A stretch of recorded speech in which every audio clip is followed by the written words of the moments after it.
Thank you. At this time, I'd like to call on Commissioner Michael Mesmar to lead us in an invocation, please.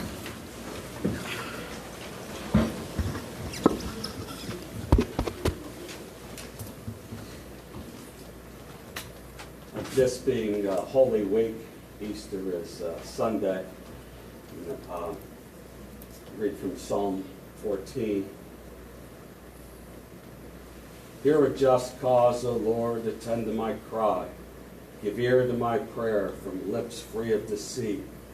From thee let my vindication come. Let the eyes see the right, if thou triest my heart, if thou visitest me by night. If thou testest me, thou wilt find no wickedness in me. My mouth does not transgress. With regard to the works of men, by the word of thy lips I have avoided the ways of the violent. My steps have held fast to the paths. My feet have not slipped. I call upon thee, for thou wilt answer me, O God. Incline my ear to me. Hear my words. Wondrously and show a steadfast love. A savior of those who seek refuge from their adversaries at the right hand. Keep me as the apple of the eye. Hide me in the shadow of my wings. From the wicked who despoil me, my deadly enemies who surround me. They close my hearts to pity. With their mouths they speak arrogantly. They track me down. Now they surround me. They set my eyes to cast me to the ground. They are like a lion eager to tear, as a young lion lurking in the bush. Arise, O Lord, confront them, overthrow them. Deliver my life from the wicked by the sword, from the men by thy hand, O Lord, from men whose portion in life is of the world. May their belly be filled, but thou hast stored up for them. May their children have more than enough. May they leave something over to their babes. As for me, I shall behold the face of thy righteousness when I awake. I shall be satisfied with beholding thy form. In the name of the Father, and the Son, and the Holy Spirit. Božio spasi nas. Amen. Please join me in the Pledge of Allegiance. I pledge allegiance to the flag of the United States of America and to the republic for which it stands, one nation, under God, indivisible, with liberty and justice for all. All right. Good afternoon, evening, everyone. Glad to see you all here. Thank you all for coming. And we have a lot on the agenda, so we're going to go first to citizen communication. I do now call the meeting to order. We'll go to item one, or before we go to item one, we'll ask for citizen communication. So, Amanda? Yes, Mayor. Andres Castillo does not want to be called. So is he with Robbins? Does not want to be called. Mr. Castillo, or if you're in the room, Andres Castillo, it says you did not want to be called, but in case you did, we'll give you an opportunity to come forward. Raymond Reyes, 706 Nantucket Drive, Efficiency, and wants to be called. Normally he's present, but I'll give him a call, Mayor.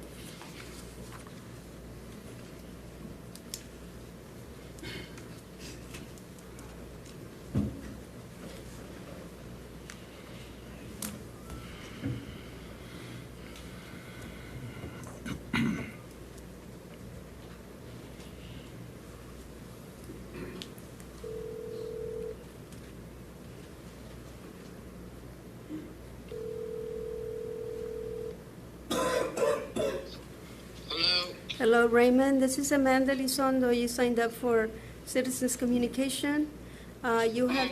Yes, ma'am. No, I'm dealing with a personal family matter that came up with one of my grandkids, so I'm not going to be able to attend.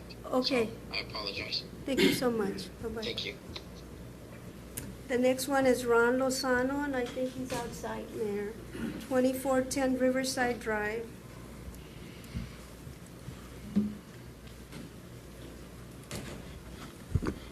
Good evening. Texas is a community property state.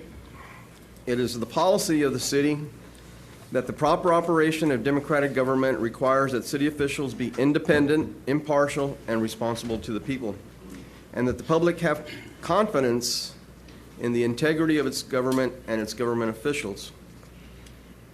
Factions within the political fabric can have adversarial discourse, like now in Harlingen, so that the electorate can conclude which is preferred by voting. Boswell touts as imperative to his administration integrity, but do facts disintegrate that notion?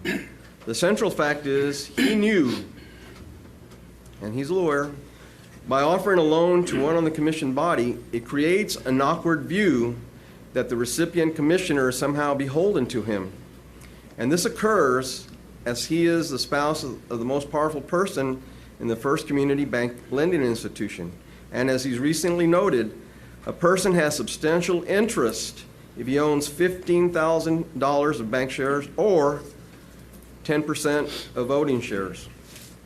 Amongst the electorate, regardless of how nonchalant the transaction actually is, it has a chilling effect that participation in elections in Harlingen are futile. More clearly, we've heard that mantra of chilling effect from his lips several times recently. But does he believe it? Yes, if it's his cronies who are getting gored, but not if you're not one of his cronies. Then the policy of board member removal is simply inapplicable in his mind. So he has a double standard there, and he cannot address that as he goes out in campaigns because he'll know he'll be cited for that particular message. So it's just a campaign message. Thank you very much. Okay.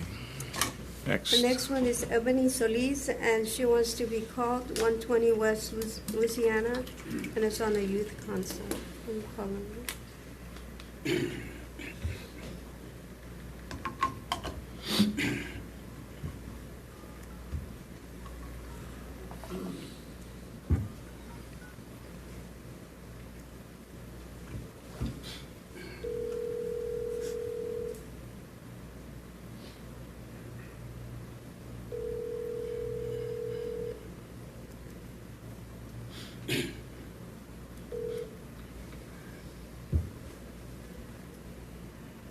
Hello, Ms. Solis. This is Amanda Lizondo, City Secretary for the City of Harlingen, and you signed up to speak. You have 2 minutes, and I will let you know when your 2 minutes are up. You may start now. Okay, thank you. Hi, everybody. My name is Abby Solis. I'm a first year at Harvard College, but I was born and raised in Harlingen, Texas, so I have very strong ties to the community. I'm calling on behalf of the Youth Council. I know it's an item that's later in the agenda, and we have yet to discuss it.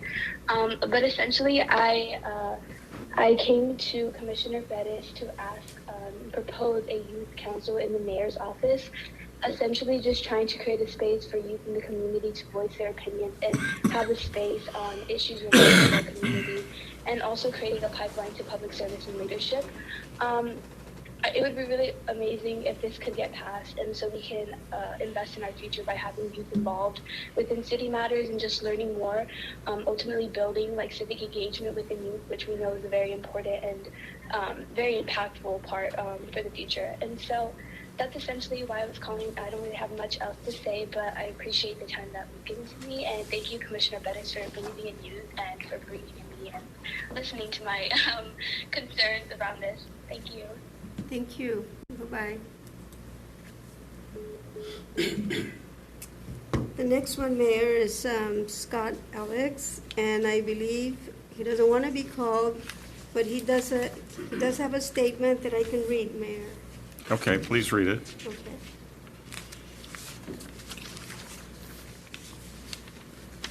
It says, Dear Mayor and Commissioners, I apologize that I could not be there in person tonight, as I am currently at home taking care of my young children and helping with dinner and homework assignments.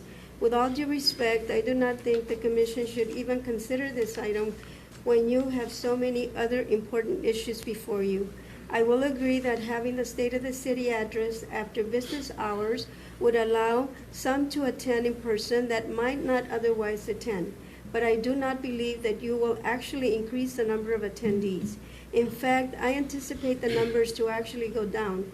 Take me for example, because I am married with small children, it is less likely that I will attend a city-sponsored event after hours versus if it was held at noon or in the morning. I suspect a great many concerned citizens in a similar situation and that they have family obligations or other interests during the evenings that would take priority. Plus, people are tired at the end of the day and simply want to go home and relax. I am also aware that the Commission recently mandated that city boards and committees have their regular meetings after hours, and that this has not resulted in more citizens attending. Even though that was the desired outcome you had hoped for, I think my previous comments perfectly explain why you are not getting more citizens to attend meetings that take place after regular business hours. One final point. The mayor is the only person on the commission that is elected from the citizens at large. I would suggest that the timing of the state of the city, whether it be in the morning, at noon, or after hours, should be at the discretion of the mayor. If you want to change the time of this event, run for mayor. And if you are successful, you can then decide when, where, and at what time you will deliver your state of the city address. Thank you for the opportunity to express my views. Scott Alex. Okay, thank you. Anyone else? No? Okay, that I'm concludes sorry, our Mayor. citizen No. communication.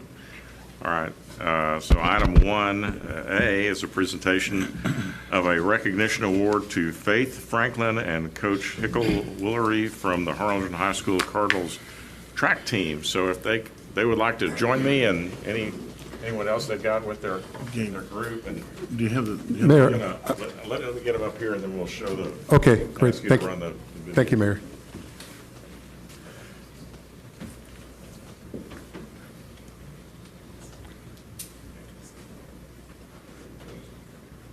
Guess we're gonna watch some. Can you cue up the video? Well, may I say something, Mayor? I was on social media and I saw this come across my feed, and really it is really the stuff that you kind of see in the movies, right? And I was so excited because I actually thought it was about a Westaco athlete because my wife's from Westaco, and I'm watching the thing, and out of nowhere we see you run, and it's unbelievable. So I really contacted Gabe, and I said, Gabe, I want to find out who she is. We have to recognize that because it's such a special God-given talent, and she's just a sophomore, okay, and she's got such a bright future ahead of her, and I just really wanted to showcase that, and I'm a Cardinal, so I think she might have broken my record. Don't give away the ending here. No. Keep us in suspense until the video. So yeah. Go ahead. Followed by Harlington South and Harlington Road 419. They've got Chelsea right behind them in 420, but they are looking really strong right now. But Westlaco's Becerra just continuing to hang on to that lead for Westlaco. So here she comes down the last 100 meters, and her teammates are cheering her on. Here comes Becerra, and she continues to pour it on. But look at the Harlington South team. My wife's really excited at this point. Second place. And here we go to the final leg. And the final leg for your bandit is Kennedy Villalpando. And this is a young lady who has been strong in the 800 and 1600. And she's got one more lap to run. And that was a nice clean handoff there, so she's off to a great start in her final lap there. And it just look at her go, Joe. It looks like she's extending the lead. But look who's on the final leg for Harlingen, Faith Franklin. And look at her making a move, Mike. She has really caught up to everybody. We talked about the young lady earlier, but this is got to be Ain't that amazing? finishes. Faith Franklin has taken over Villalpando, and now Harlingen is in first place. Faith Franklin making the turn, and it doesn't look like she's slowing down, Mike. No, Villalpando's trying to catch up to her. She's making one last move, and here it comes. Here comes Villalpando. Villalpando trying to catch Faith Franklin, but can she? Faith Franklin will hold off, and Harlingen will get first.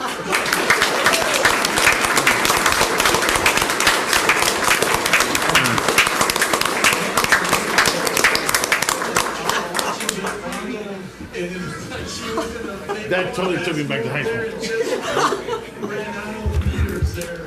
And I'll tell you what, Joe, I can't wait for the district meeting because we're gonna see both. Okay, thank you, Sergio. Let's go high. I think it's worth noting that currently she's the fastest run to ever touch the track in Harlingen ever. She's the current 100 and 200 record holder in the valley, in the RGV totally, ever in history. So, really the fastest girl ever to touch track in Harlingen, in the valley. That's awesome. That's some great change right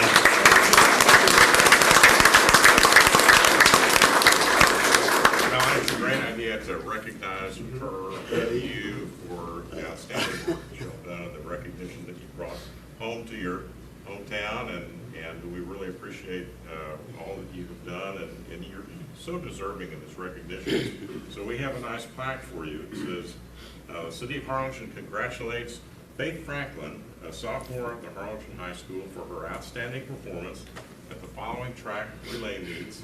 HCISD Relays March 4th, 2022, 100-meter dash with a time of 11.92. Wesco ISD Jimmy Platt Mid-Valley Classic March 11th, 2022, 200-meter dash with a time of 24.38 seconds, breaking the Rio Grande Valley record in these two relays. The city applauds you for your determination and spirit of dedication to achieve commemorating victories, and to Coach Pickle Woolery for his determination and confidence in faith and her fortitude to succeed in these two relay events. But wait, there's more. Because we were going to do this a couple of weeks ago, and since then, she broke RGB records again. The district meet, and her times are now in the 11.77s in the 100 meters, and the 24.09s in the 200 meters. So,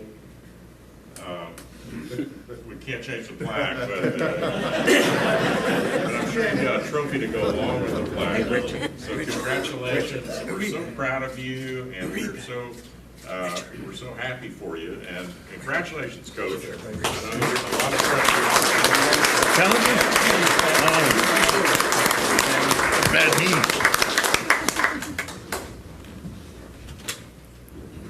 Would you like to say anything? She's a little shy, so. You don't have to. Okay, Thank you again, sir. great, congratulations Thank you, again. We're really proud.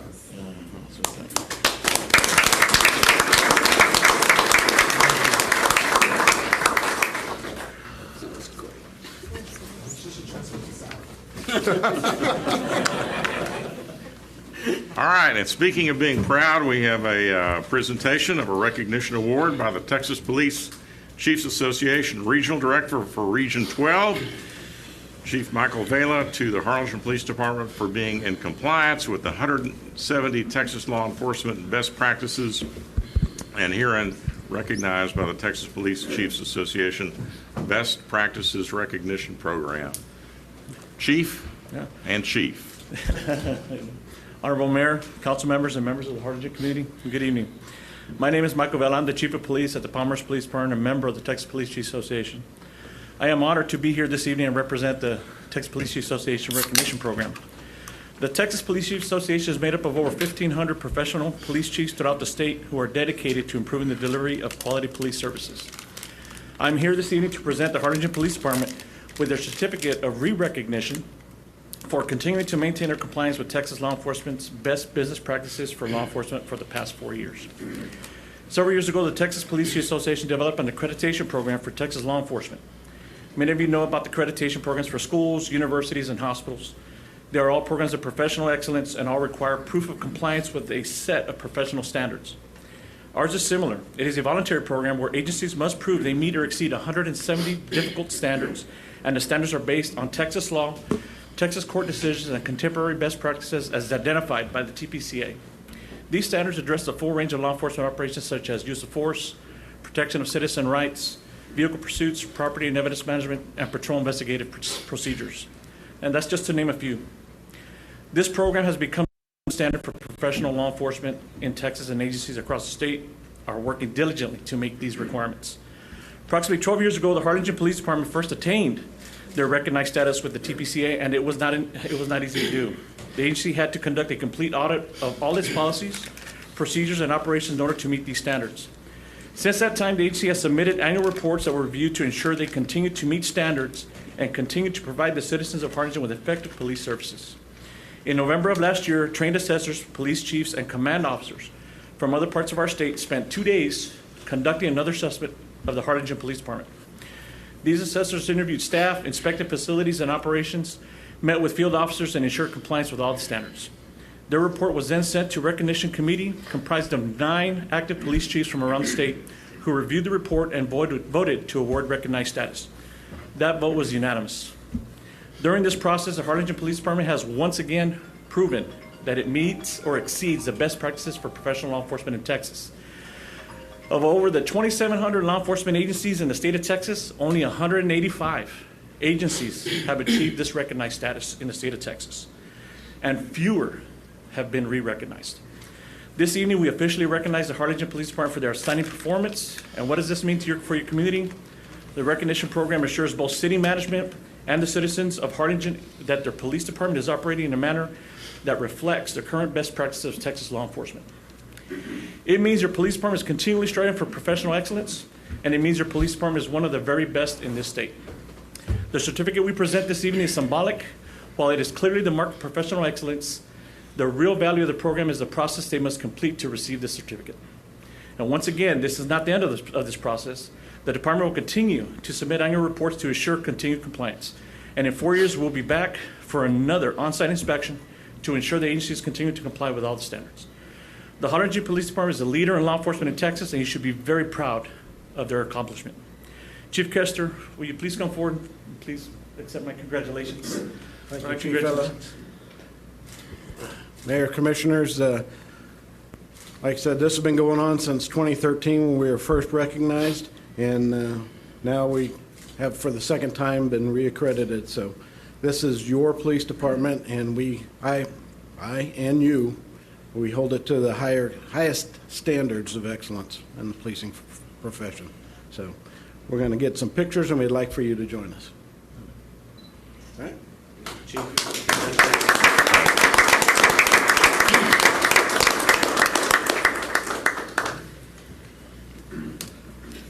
You want us to? Okay. We'll come join.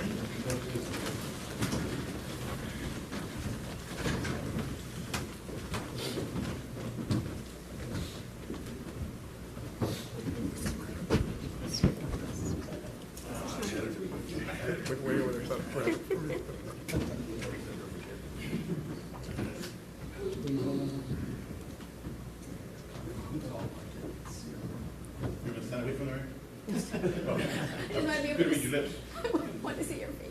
A little bit, like, face. Okay, here we go. Where you going? 3, 2, 1.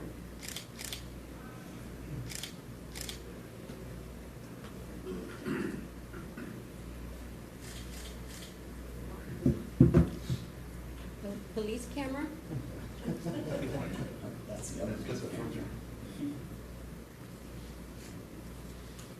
Okay, here we go. 3, 2, 1.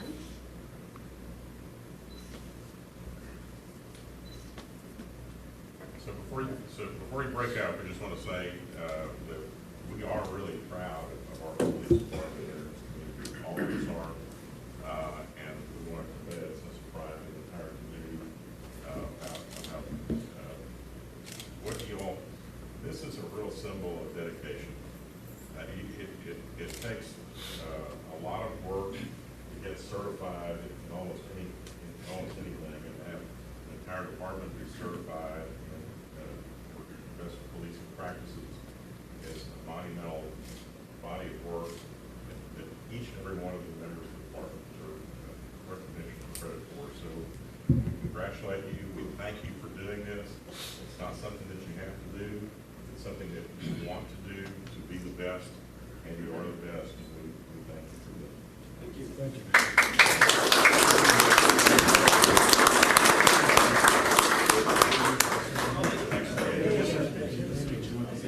Congratulations.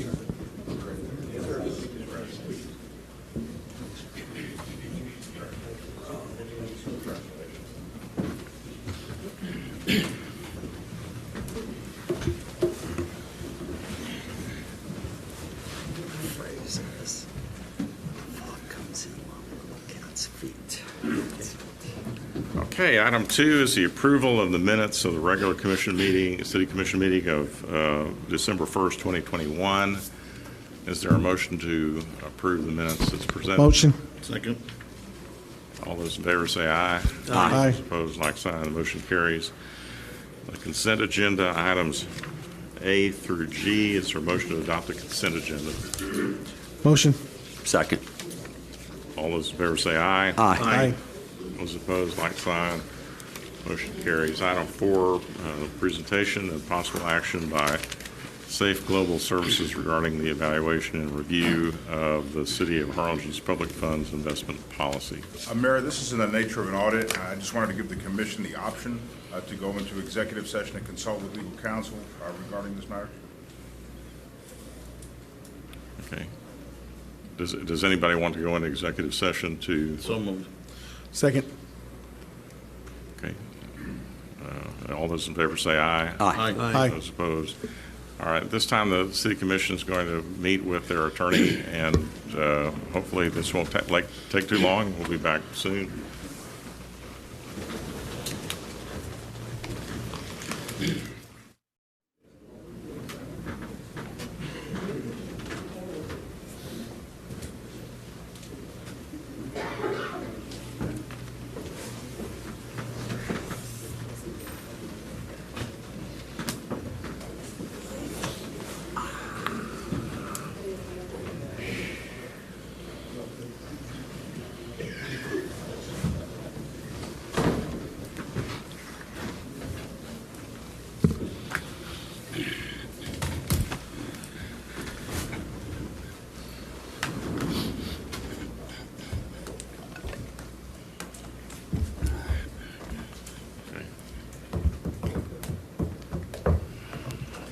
We're out of executive session at 6:20 p.m. and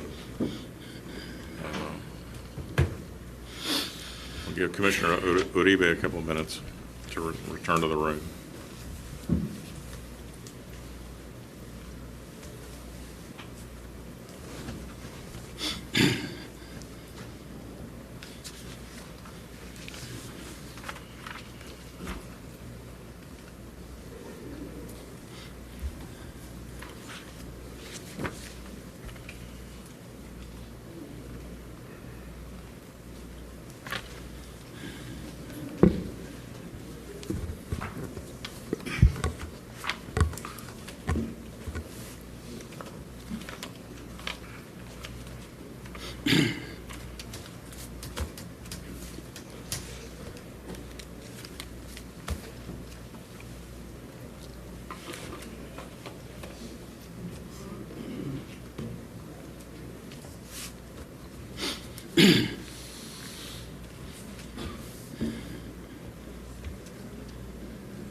Okay, I'm gonna start because he's standing outside.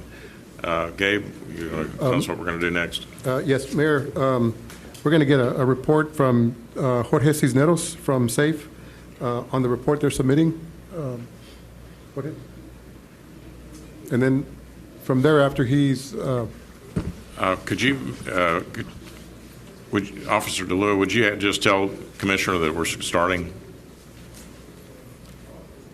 Good evening, Mayor, Commissioners, City of Harlingen. As you know, we were hired or contracted by your city to do the compliance review for an investment policy for best practices for the City of Harlingen. It took us 7 weeks basically to put this review together and get everything and interview everybody. Two of my team members are here with me today. It's Jorge Velasco, former Border Patrol agent and FBI agent. He's got over 31 years of experience. Also, William Bill Mitchell, also he's former Border Patrol, and he was with the IRS for over 25 years. He was with the Criminal Investigation Division, had 4 years of CBP Internal Affairs experience, and also 6 years with the Cameron County Anti-Money Laundering Task Force, so he's well experienced. The review consists of interviewing Harlingen City employees, bank employees from Plains Capital, Texas Regional Bank, and Lone Star National Bank. Also, additional witnesses were also interviewed during the process. The period covered was from September 2020 through January 2022, particularly pertaining to the roles of Robert Rodriguez, the Finance Director, Kareem Abdullah, the Assistant Finance Director, Sabrina Manning, the Senior Accountant, and we reviewed investment policies from 1995 to the present, so that's quite a vast amount of time.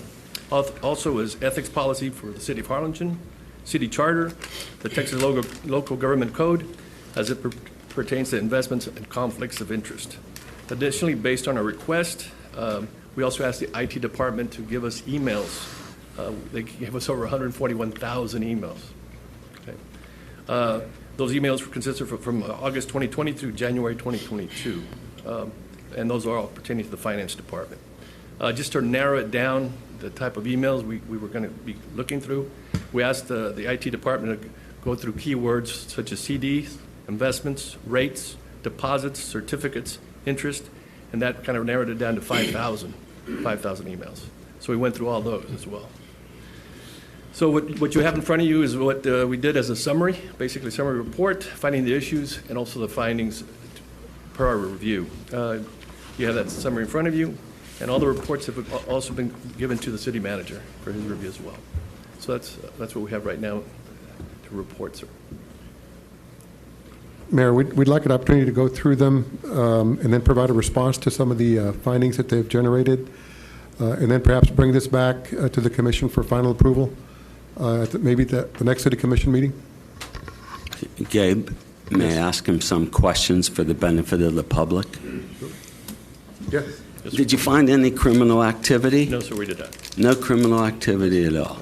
And the city employees, the finance department did a pretty good job in shopping out the CD.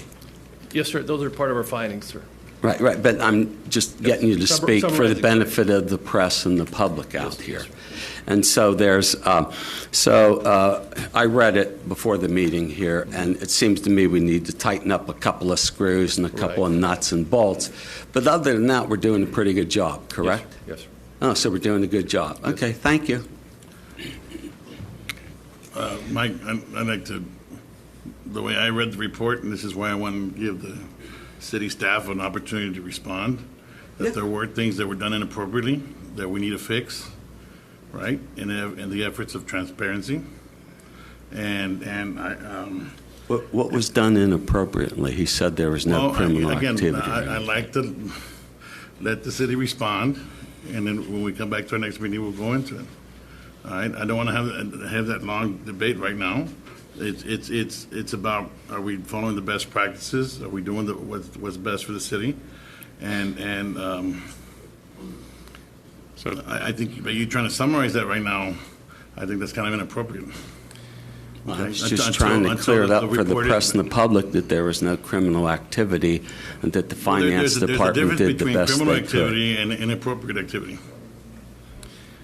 All right. Well, I think what we're asking for is typically when we get a performance audit, we don't get it 45 minutes before the meeting. Right. And so typically a performance audit is given to management to review and basically fact check you, because there may be some things in there that maybe you misunderstood or didn't get right. And one of the things that we just noticed was that, for example, our annual audit is available to the public, and you have a statement in here that it's not available to the public, but it is available to the public. So that would be an example of maybe some of the things that they would say, we need to point this out to you, that the certified annual, the CAFR financial report is available, and it's online. It's actually online. You can look at it, and then give them an opportunity to respond and say, this is how we're going to,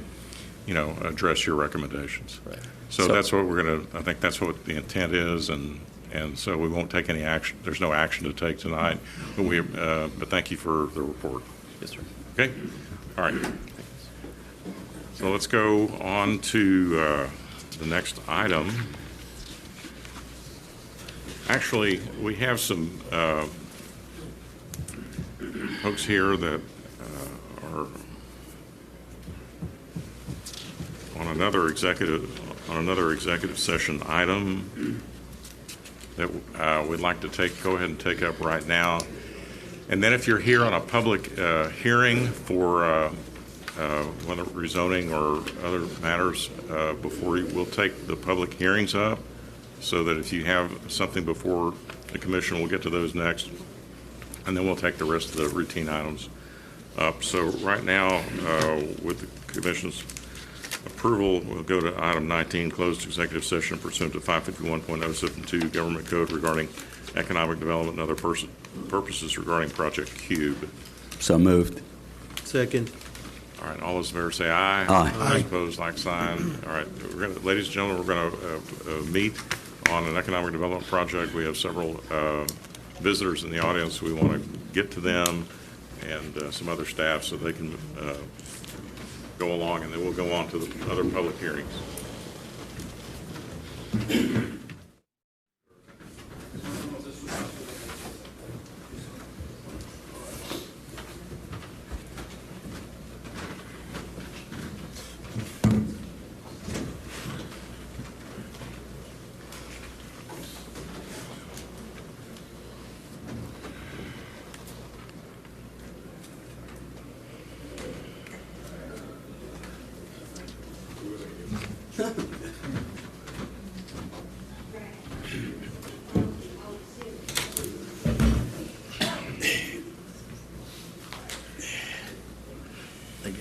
I'm getting everything. Hey, Josh, you want to ask Miguel and Mr. Flynn to come in, please? Because we're going to take their item up next.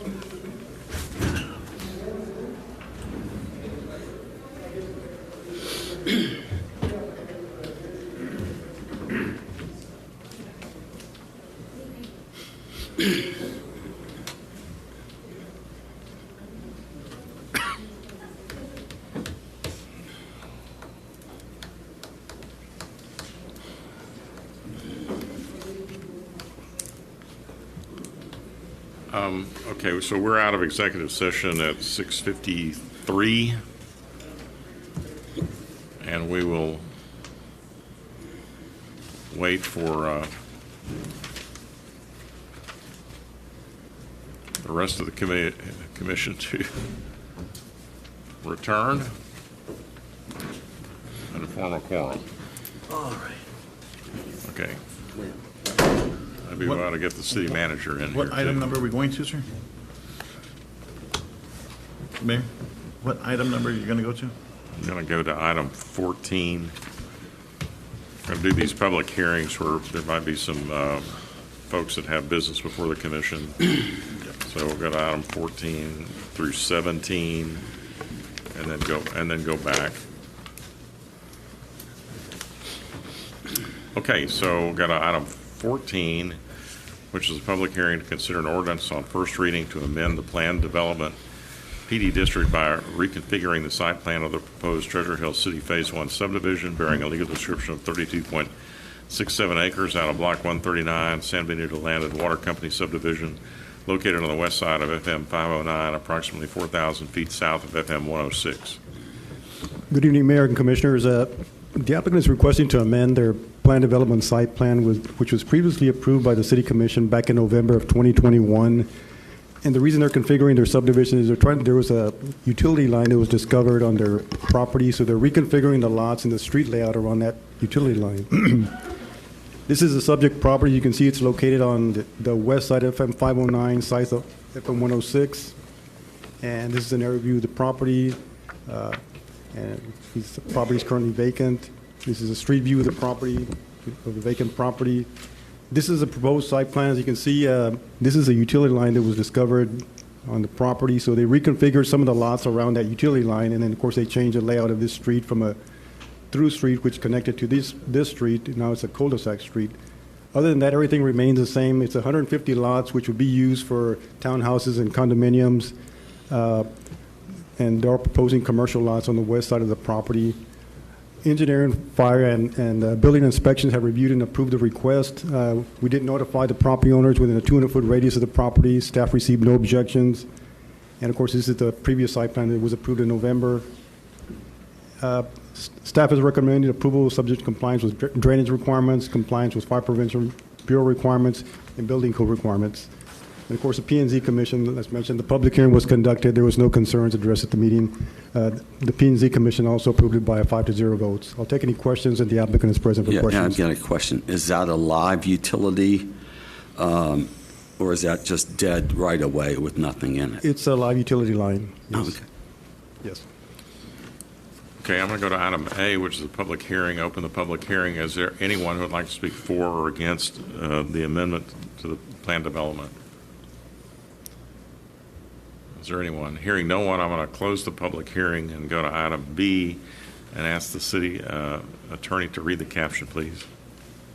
An ordinance amending the Code of Ordinances of the City of Harlingen, amendment of the Plan Development District by reconfiguring the site plan of the proposed Treasure Hill City Phase 1 subdivision, allowing for a mix of commercial and townhouse condominium uses for 32.67 acres at a Block 139 San Benito Land and Water Company subdivision located on the west side of FM 509, approximately 4,000 feet south of FM 106, providing for publication and ordaining other matters related to the foregoing.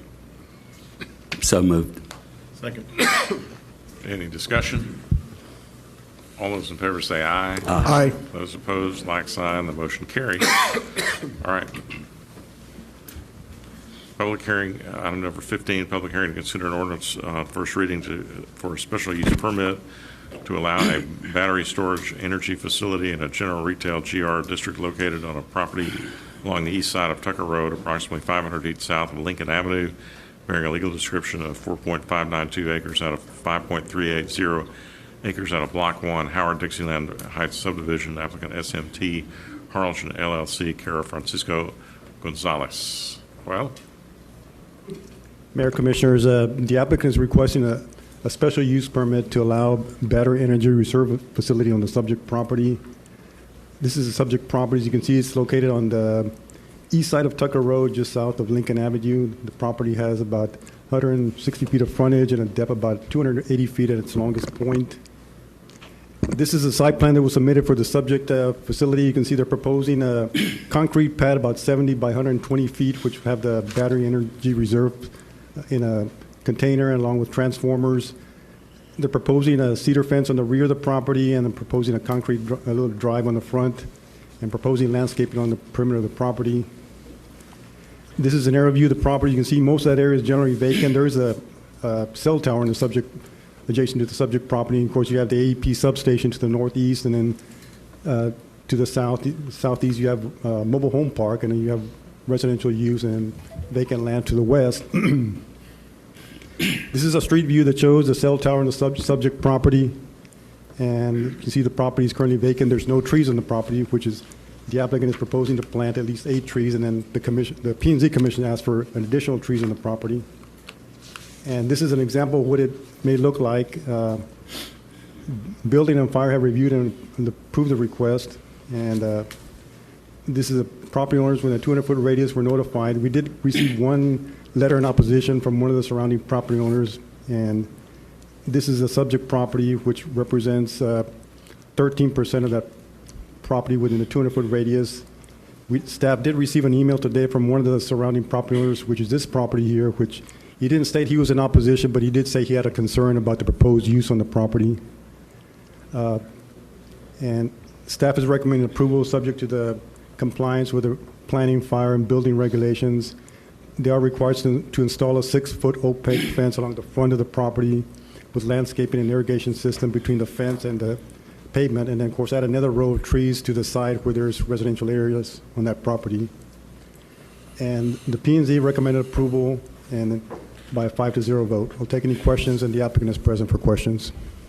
So this is permanent storage of these batteries, or trucks will be coming in and out and removing batteries, bringing new batteries in? It would be permanent battery storage. Permanent battery storage, according to the applicant. Okay, so these batteries will be there forever? Or when you say permanent storage, how long are these batteries going to be there? And will the inventory be rotated and changed? Yes. Thank you for the question, and good evening. My name is David Spots, representing SMT Energy and the applicant. So to answer your question directly, the expected life expectancy of the batteries is 20 years. There are modules inside of the storage containers which would need to be replaced as the batteries degrade over time, because just like the batteries in your remote control, they also lose their efficiency over time. And will they be hooked up to any electrical lines? Yes. So there are existing 12.47 kV lines that run along the street. These are your standard distribution lines that run along any residential neighborhood. AEP Texas would construct a new express feeder from the Harlingen substation to our project within their utility right-of-way. Those conductors would land inside our fence, and that's how we would inject and withdraw power from ERCOT. Okay, and so you're working directly with AEP? Correct. Yes, all standards and compliance requirements are held at the local transmission distribution level, but also NERC, federal requirements as well. Yes, we're working with AEP Texas for the interconnection of these facilities. So is this a substation? Is that the right word to use? At its core, this is an electrical substation. We are transforming voltage from DC batteries to utility voltage. At its core, it is an electrical substation. There is a DC battery component to it. So what is the output, or that you can, what's the radius of people you're going to be able to supply? So you're basically an energy provider? You're going to be selling energy? Yes. Okay. So you're how many will this service, this footprint? So the Harlingen substation has a lot of distribution feeders tied to it. So essentially anyone tied to a distribution feeder or power lines that connect to that substation would be able to potentially benefit, in theory, from the batteries in terms of the energy that's stored. Can you please go back to the slide of the aerial?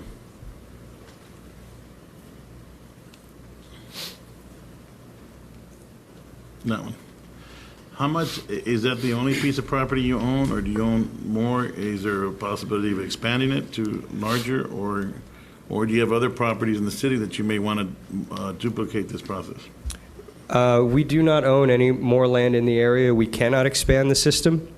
We are required to stay under 10 megawatts, and this would be a 10 megawatt 1 hour facility. We cannot build another battery facility at the same substation. It can only handle one project, one project of 10 megawatts. We do have other projects in the Rio Grande Valley. We're working in Elsa, Alamo, Mission, Santa Rosa, McAllen, 7 or 8 other jurisdictions, of which we've all obtained building permits, with exception of the capital city of Harlingen and Santa Rosa. Okay. I had a few questions that were passed over to me by one of the constituents in my district that's concerned about what's being built. I know Richard was talking about the backup. How many hours of backup will the facility provide? It's 1 hour. Just 10, 1 hour? 10 megawatts for 1 hour. Really? Okay. All that for an hour? Okay. And again, this is another question. How do you plan to warn the neighborhood of any crisis, such as runaway, thermal event, mechanical event, or an electrical event? Sure. It's a common question. In the very unlikely event that there is a thermal runaway or thermal event, there are multiple redundant systems. There are alarms and sensors, 2 of each, one for smoke, one for heat, and also an alarm. The system is also monitored from our operational control center 24/7. So if we see temperature increases, which typically is something you see prior to any potential thermal event, we're also notified.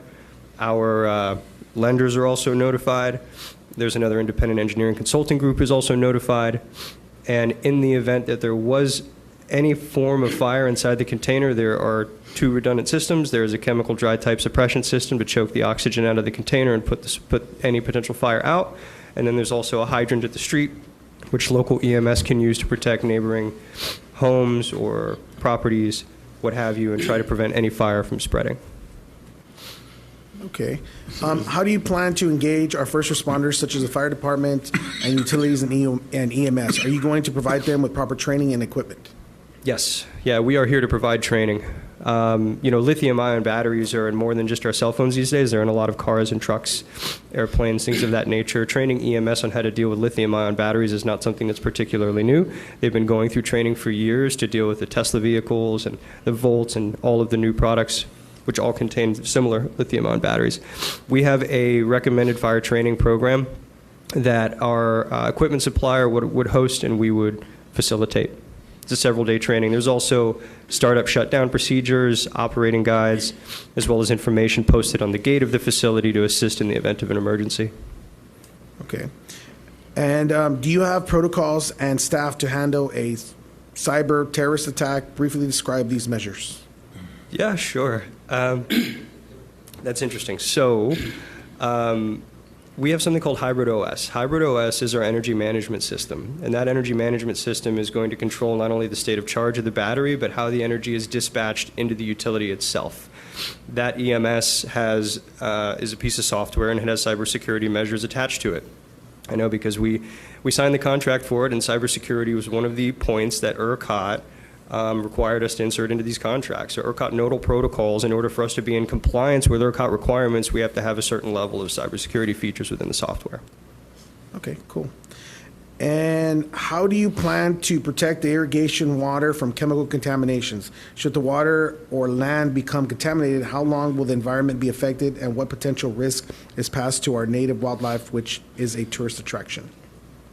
Like, is there any type of, like, the substation, does it have any type of, is it possible to have any type of negative effect on the environment in the area? No, not any more than any other substation. Some of the transformers that we have are oil filled, but that's fairly typical for an electrical piece of equipment. The batteries themselves these are not lead acid batteries. These are not batteries that you're used to seeing in golf carts or automobiles, which have a liquid electrolyte inside of them. These are actually crystallized, so there's no chance of leaking. In the instance that there was a rupture of one of the modules, it would have been due to some kind of thermal event inside the container, which is, again, inside of a 20-foot metal container. So I don't see, I guess the perception I'm trying to offer is that there's no liquid that's going to disperse into the soil or potentially into the drinking water or anything like that. Okay. And last question. Do these batteries have EPA approval? Yes. Yeah, all of the batteries and the way that they're manufactured inside the container have approvals as necessary to be installed. EPA, Underwriters Laboratory, National Fire Protection Agency, everything that needs to be done. In fact, Underwriters Laboratory at the time of commercial operation actually visits the site and provides a certificate and seal for not only the equipment inside the container, but the way that it is generally constructed. So the entire project will have an Underwriter Laboratories stamp on it, which I'm not sure if you're familiar with, but every electrical component in this room, in our pockets, everything, has a UL certificate of some sort on it prior to being allowed to be sold in any retail fashion. So yes. Yes. So what you've said is there's redundancy for safety. Multiple forms, yes. Okay. Thank you for answering my questions. Thank you. Okay. So wouldn't this, why is this not in an industrial area? Is it just does not fit, or because you have to be by a substation, or is that I'm just wondering why you want to put it in the middle of a neighborhood or somewhere where it's not industrial, or? Well, we actually think it's a great location for a few reasons. Number one, the substation itself is a weak point within the ERCOT balancing authority. This substation would greatly benefit from batteries, as would the constituents of Harlingen in the event of another Winter Storm Uri or a freeze event or something like that where ERCOT requires an injection of power. Secondly, there's no one within several hundred feet of the project. Our opposition is here while our property line is within 200 feet of the project. The actual residence is not within 800 feet of the project. This is not a residential area now. I mean, there's actually a cell tower on site. We're going to hug next to it, and we're not going to expand. I think that, in addition to that, there's no emissions, there's no sound, there's no visual impact, there's no smell. We're going to put a nice fence and trees around this thing so that it doesn't impact anybody visually. So that's why we chose it, but primarily it's proximity to that substation, because the substation is a weak link, and we can help. Okay. I need to call for a public hearing, so I'm going to open the public hearing. Is there anyone who would like to speak for or against this? Would you please come forward and state your name and give us your residence address?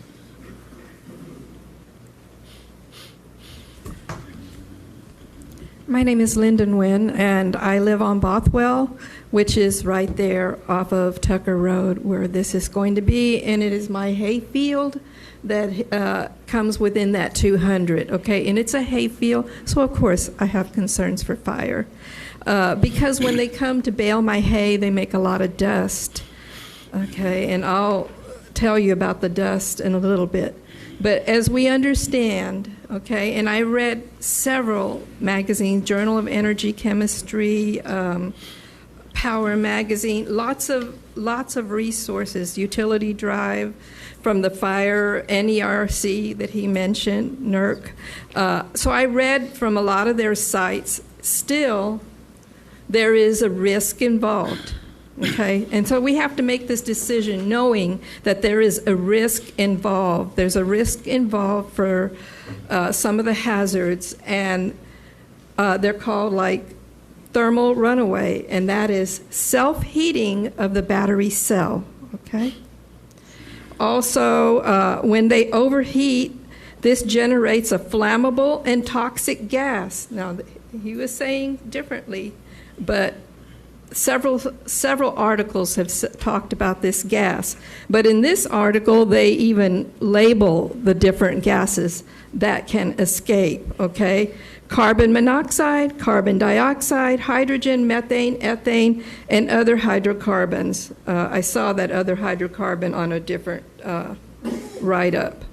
If the gas is able to reach its lower explosive limit before finding an ignition point, okay, which I'm sure they'll have electricity going there, so that would be an ignition point, there is a potential for an explosion, okay?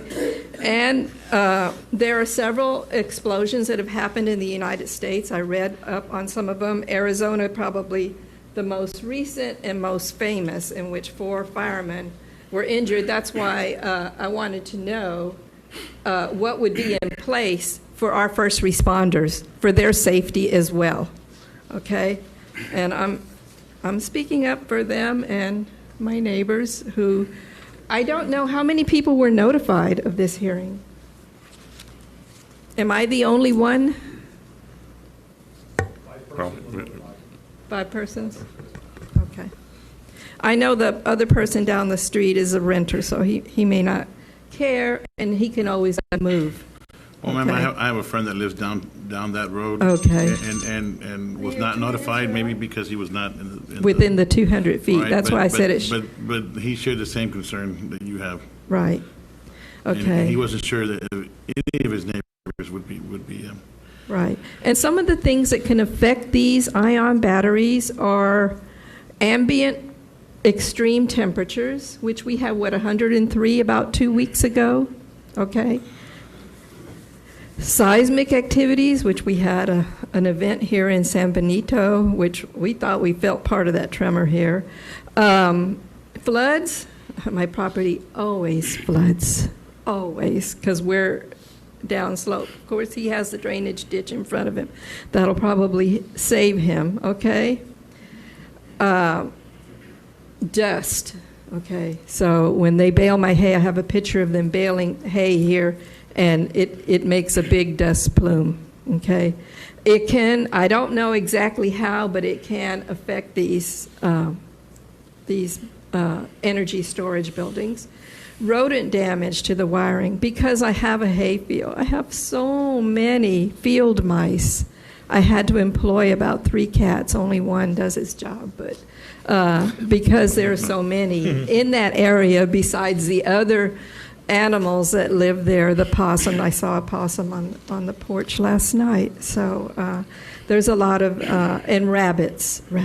I don't think I even mentioned them before. So, and although generally safe, okay, and everybody's jumping on the bandwagon, you know, I don't think we have to jump on the bandwagon if we don't think we have to, okay? But I'm expressing my concerns, you know, that there could be an accident, okay? And that we must be prepared. And right now, at this moment, you know, with a lot of the accidents that happen around the world, I mean, they're accidents. In Korea, in 2 years, they had 20 explosive fires. So, you know, I don't know what their problem is, but the batteries usually come from LG or Samsung. I'm not sure where our batteries are coming from. Ma'am, I'm going to... Samsung? Excuse me, ma'am. Excuse me. Okay, I'm going to have to ask you to wrap it up. Okay, going to wrap it up right here, the last sentence. So, okay, Lockheed Martin is developing a safer alternative as hazards still exist with these energy storage components. Okay, thank you very much. Okay. All right, does anyone else would like to speak for or against this? Please come forward. No. Ms. Cavazos, comments. Hi, Mayor, Commissioners. My name is Delia Cavazos Gomez, 1806 North Flamingo, here in Harlingen. I have a concern. I have some questions that maybe you might want to raise.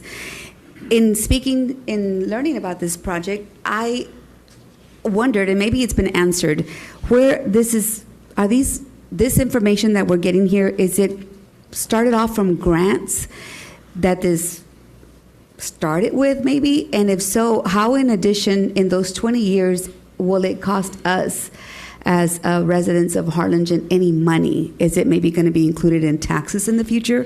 How is it going to be us, like, that are going to have to pay for this to get that energy in the future? Because, I mean, it's not going to give us a lot, but I remember during the freeze that we had in the last year and a half, an hour was an hour that we could definitely take that. A lot of people were putting fuel in their cars just so that they could stay warm for that 30 minutes, 20 minutes, whatever they could, and we definitely will welcome that. However, what is it going to be a cost to us as the residents of Harlingen?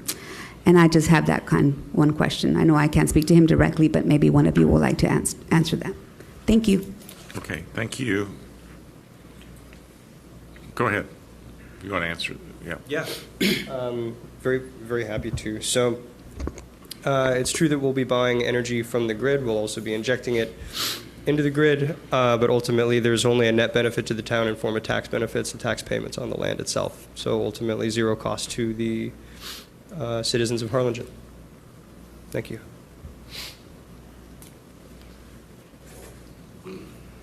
All right, is there anyone else who'd like to speak for or against the special use permit? Yes, just had a couple of questions. On notifying that there is some kind of an issue, is that monitoring done here in the valley or is it somewhere else? Okay, state your questions, and if he chooses to answer them, he's not required to answer them, but if you want to state questions, he can answer them after you're done. Well, that was one question, because I think the newspaper indicated that they're located out of state. And so I guess that's what he meant by the monitor. And then he used the term lender, I believe, and I don't know if that's terminology. Probably the last one is that because of the distance factor, he indicated that she was 800 feet, and that would be the closest. But by looking at that depiction, it's clear that the mobile home park is well within the area that he cites. Isn't that correct? It's well within 800 feet? Thank you. Okay. Is there anyone else who'd like to speak for or against this and this SUP? Okay, hearing no one, I will close the public hearing and go to item B, which is the consideration of possible action to approve an ordinance on first reading for the special use permits to allow the battery storage energy facility in a GR district. And I'll ask the city attorney to read the caption, please. An ordinance amending the zoning ordinance, ordinance number 0727 of the city of Harlingen, to issue a special use permit to allow a battery storage energy facility in a general retail district bearing the legal description of 4.592 acres out of 5.380 acres out of Block 1, Howard Dixieland Heights subdivision. So moved. Second. We have a motion and a second to adopt the ordinance. What happens to the facility when it's abandoned, or if you decide not to continue using it? Is there a requirement by state law that you remove that property or those batteries or those containers? We're required to decommission the facility, and the equipment itself would be recycled. There's salvage metals within the components themselves that would be recycled. Okay, and is there a fund that is there a state fund or a federal fund that if the company doesn't have the financial wherewithal to decommission the facility that we can tap into to cause the facility to be decommissioned? It's a good question. No, there is no state level fund or federal fund to tap into. Okay. All right. Is there any other? Thank you. Is there any other discussion? I, for one, I'm not comfortable with it at all. So I'm not going to vote for it, FYI. Not yet. I need to study more on this. So if you need my yes, it's got to wait. Okay. Just being heads up. May I speak to that? I appreciate that. We did engage the city of Harlingen before we started this process, and we were told initially that this would be permitted by right. It wasn't until very recently that we were redesignated as light industrial, which under the city code definition implies manufacturing. It doesn't imply it states manufacturing. We disagree with the designation that we've been allocated. This is an electrical substation, and in the GR zoning district is an allowable use. So I'm very happy to inform in the best that I can, but we've informed staff. Staff recommends approval. We've informed the planning department. They've recommended approval. Are there any other questions that I can answer for you today to help you? I hate to bring this up, but there's been other instances where staff agrees and says, let's move forward, and I, for one, have agreed with staff just to be told later, you voted for it. So, like I said, I'm not comfortable with it, so I'm going to stand back and say no to this. That's me. I don't know about my fellow commissioners. Sure. The residents of Harlingen, in the event of scarcity, I think would greatly disagree with you. Thank you. Well, sir, but we also got to listen to the constituents. I myself, like I said earlier, got phone calls from people that live down that road and are very concerned of having a battery storage of any kind in their neighborhood. Okay, so I can't support that at this time as well. So. Okay, that's unfortunate. We did attempt to reach the city attorney to discuss the redesignation of the project because we feel it was somewhat unjust and also untimely. We've been working on the project for a year only to be forced to have to go through this process when it isn't allowable use by right. After all, we own an electrical substation. So I'm appreciative of your concern, but I haven't heard any so far. All I've heard is I don't like it. Are there any concerns that I can address for you today? My concerns are with the constituents that live down that street that do not want it. That's pretty simple. So is it a no, or is it being tabled? That's up to the commission. I can say I can't support it. In the instance that you decided to support, this great benefit to the community for your consideration, if you were to approve it, we're open to conditions. If you want me to perform additional environmental assessments, I'm happy to do that. If you want me to provide information on additional redundancies and how the community is protected, I'm happy to do that. If you want to require more trees and more landscaping, I'm happy to do that. I will ask for a resolution to approve tonight. Finally, just say, hey, approve it and let's condition it. So what conditions are, can you repeat that, what you were just saying right now? What are you willing to do? If you would entertain the project and provide an approval tonight, I'm happy to perform additional environmental studies. I'm happy to perform additional safety studies or provide additional information in terms of how these protection systems work. I'm happy to entertain and let me say it more in a better way. I'm happy to meet with our constituents and train them and educate them on the facility. I'm happy to add more trees. We're happy to revisit the site plan and add taller fencing. Whatever the concerns are. What I hear so far is that we just don't like it. But I think that if you were more informed and if you gave us the opportunity to do that, you might change your mind. So I'm asking for a resolution to approve with condition. Okay, so let me ask you, because this battery storage area it's in my district, and that's the constituents that he's talking about that are concerned. They're in my district. So would you be open if we table it, and would you be open to? And I'd go with you, and we'd go and we'd meet with these constituents, so that way you can address their concerns personally. Would you be open to that? Yeah, I'm absolutely open to that. I would ask for your consideration, again, not having expected to have to go through the SUP process, the denial or tabling of the project would be a material adverse effect to the project. In what way? Or what do you mean, why? Like, why would it, how much would it affect if we did this in the next meeting that we have I believe it's May 4th? 2 weeks? Yeah. 2 weeks from now, not so much. But if it's much farther than that, no, it would be I'm an talking about adverse 2 weeks effect. because my concern is my constituents. Because you have to understand, this is a neighborhood. There's a lot of homes that I know you're saying that not within the 200 feet and all that, but still, it's next to a high school. There's all these other areas, and I'm one for that. If my constituents have some kind of concerns, I want them to be able to get them answered. So I'm willing to do it. So if you're willing to, we can set up a date. You and I, we can go in. We'll reach out. I think Miss Linda would be able to contact, and the people that contacted you, we'd be more than happy to meet up with them. You and I, we meet up with them. You can answer any questions that they may have, and if they're good to go, you answer those questions, then we can have it in the next meeting, and we can prove it and get it done. I would absolutely be open to that if Mr. Uribe and Mr. Morales would reconsider after hearing from the individuals. If we were to take the time to do that, absolutely. I'm willing to support that. If I may speak on the behalf of science, Harlingen's growing. We need substations. We need generating plants because Texas is growing. More things are going to electricity. We need bigger wires to carry juice to the valley and throughout the valley.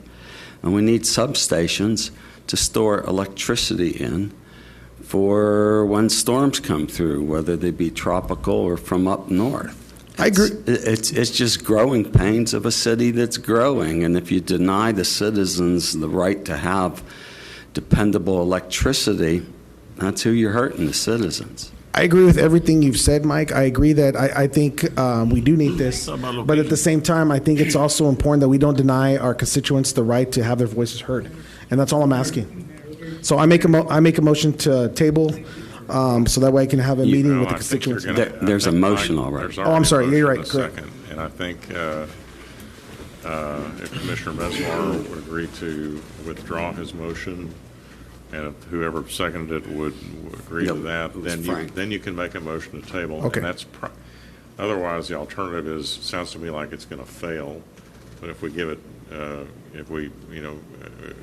give them an opportunity to address some of these concerns over the next couple of weeks and bring it back in 2 weeks, and I think we'll have, then at least we'll know whether it would pass or not. Otherwise, it sounds like it's going to get, like it's not going to pass tonight. I don't mind losing. I lose most of the time to these guys. I don't think you're going to lose. It's not a question of losing. It's a question of, living to fight another day. I'm all for science, and I'm willing to take it for a vote. If it fails, then it could come back up. The city can bring it back up. Well, but then what's he going to have to do on that?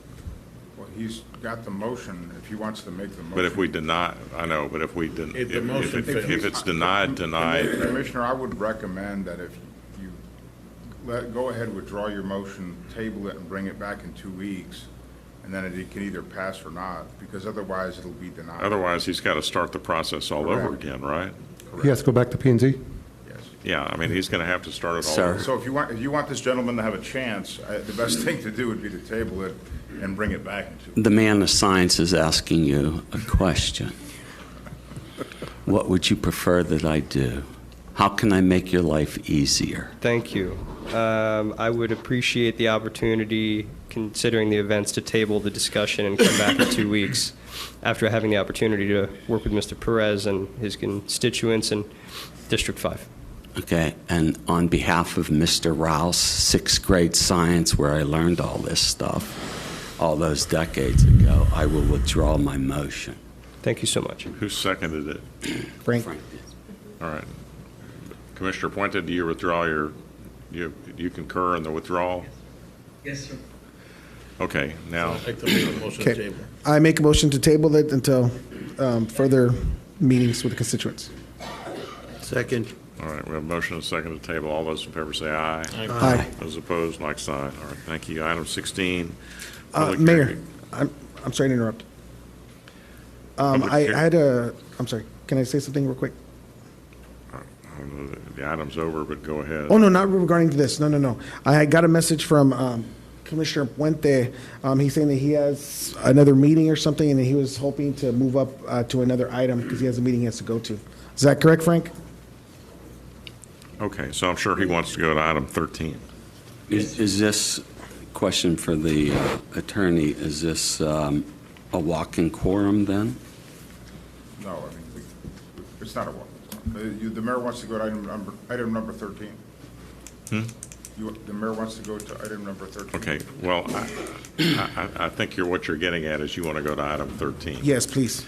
All right, we'll go to item 13. Public hearing to consider an ordinance on first reading, amending the Harlingen Code of Ordinances to add subpart A, Chapter 2, Article 2, City Commission, Section 2-22, regulating the scheduling of mayoral state of the city address.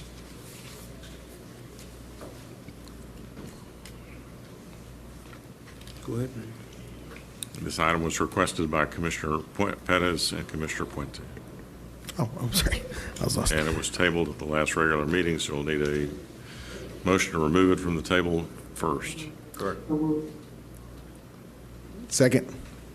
All right, all those in favor to remove the item from the table, say aye. Aye. Those opposed, like sign. The motion carries.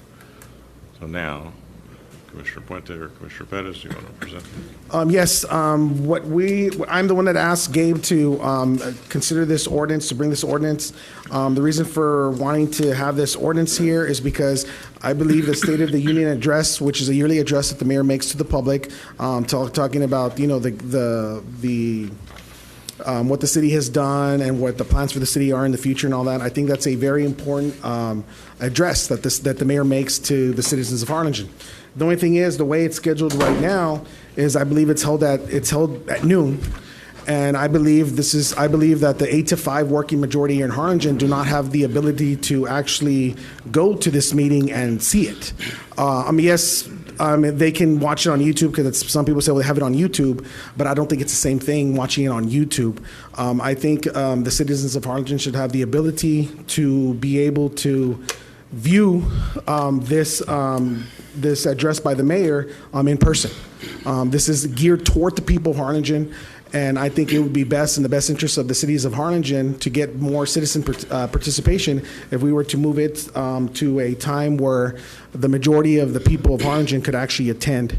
That would be after working hours. I have a question of the attorney. Would this be a denial of the First Amendment of the Constitution for free speech? No, Commissioner, the government can place reasonable time, place, and manner restrictions on speakers. So no, it would not be an unconstitutional restriction of free speech. Could you put your speaker down? I can't hear you. Okay, so if the mayor wanted to give more than one State of the City speech, he would be prohibited from doing so during daytime hours? I think this refers to the state of the city that's sponsored by the city, supported by the city.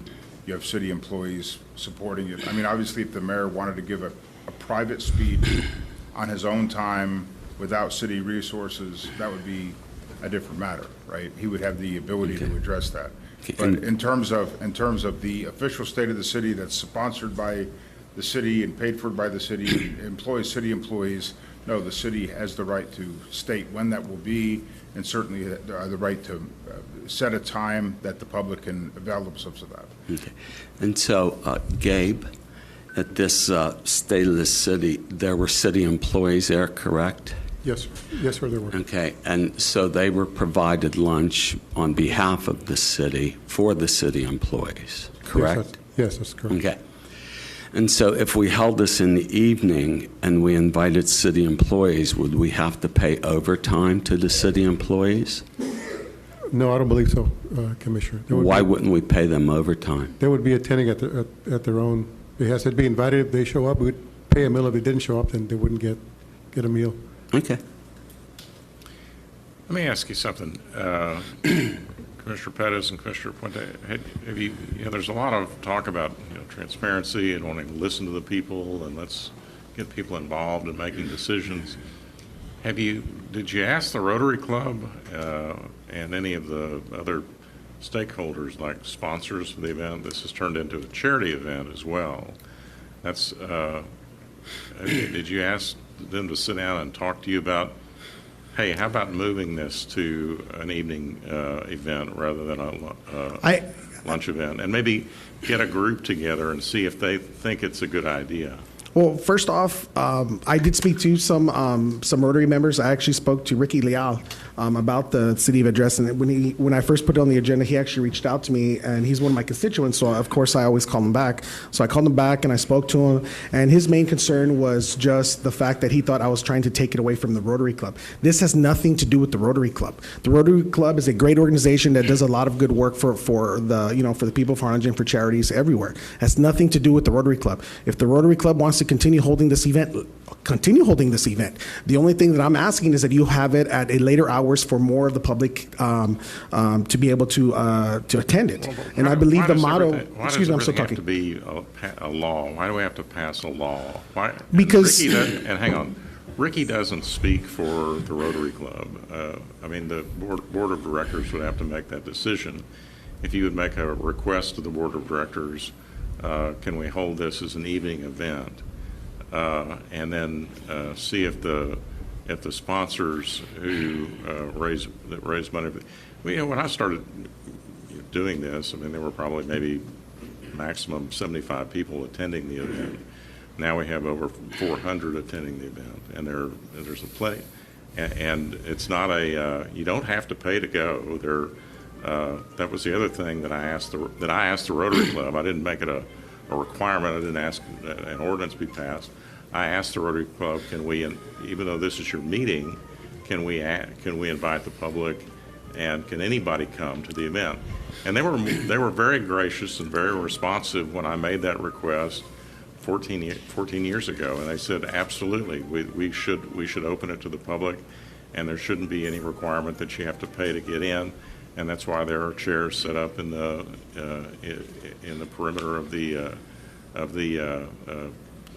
facility to allow the public to come in.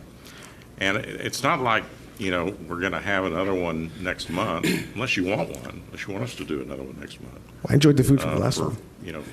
More people. We could do another one next month if you'd like to. My thing has nothing to do with the Rotary. I understand, but I'm saying, why doesn't it really make more sense to invite the stakeholders and the partners in this event?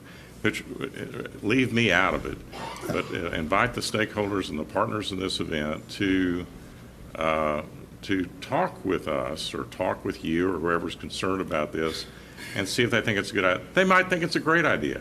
They might want to sell beer and wine. It'd be easier to fall asleep through the speech if they did. The thing is, though, they've had the opportunity to do this for several years, and they've never done it. I've never really seen... You're the one that's bringing it up. Yes, so I'm bringing it up. It's your obligation to invite I am bringing it up. The stakeholders to come and talk to you or the commission and say, how can we make the event better? Can I speak now? Because you don't allow me to interrupt you, but you keep interrupting me. The thing is, they've had the opportunity to change it. Nothing's changed. And this whole thing is about transparency. The people of Harlingen shouldn't have to go, and that's who I represent, the people of Harlingen. The people of Harlingen shouldn't have to go and ask Rotary, hey, can you make it available so we can attend? I mean, that's not the way it should be. Correct me if I'm wrong, but the model for the Rotary Club is service above self. So I think this would be automatic for the Rotary Club because it's service above self. This is not about the Rotary Club. If you want to make it, it's not. But it's service above self. So I wouldn't see any reason why the Rotary Club would be against this, because this is putting service from the Rotary above, they're putting it above themselves because they're doing it for the people of Harlingen. That's what this is about. It's about making it available for the people of Harlingen. And you know what? Some people say, hey, some people may not come, some people will come. The point is, we're giving the people of Harlingen an opportunity to go to the event. And when you're saying that the people are allowed to go, you're right.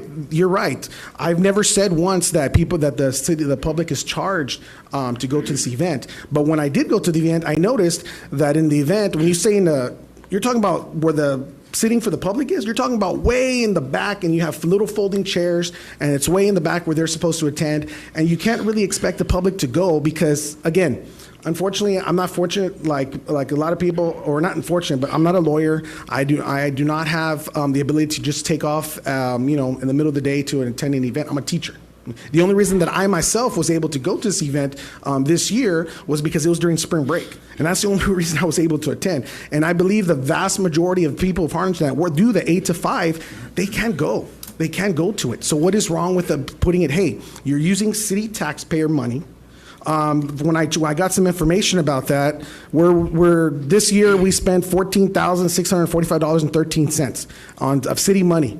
And that's not even including that we actually give one of our free days to the Rotary Club in order to have the event, and that's valued at another additional $8,000. So if you want to put the value of the convention center and all that, that's about $22,000 that we're doing for this event. But yet the majority of people of Harlingen cannot even go to it because they're working. They're not part of a small minority of people that can just take off the day and say, hey, you know what, let me go attend this fancy event. They can't do that. They have responsibilities. They have bills to pay. Let them work, and after they're done working, they can go and see the event. And you know what, Mr. Mayor, I want to say that your speech was not boring. I enjoyed it. So I don't think they would fall asleep during the speech. But I think this is important that they should have an opportunity to go and attend this meeting. And I don't see what the big issue is, to be honest. I don't really care.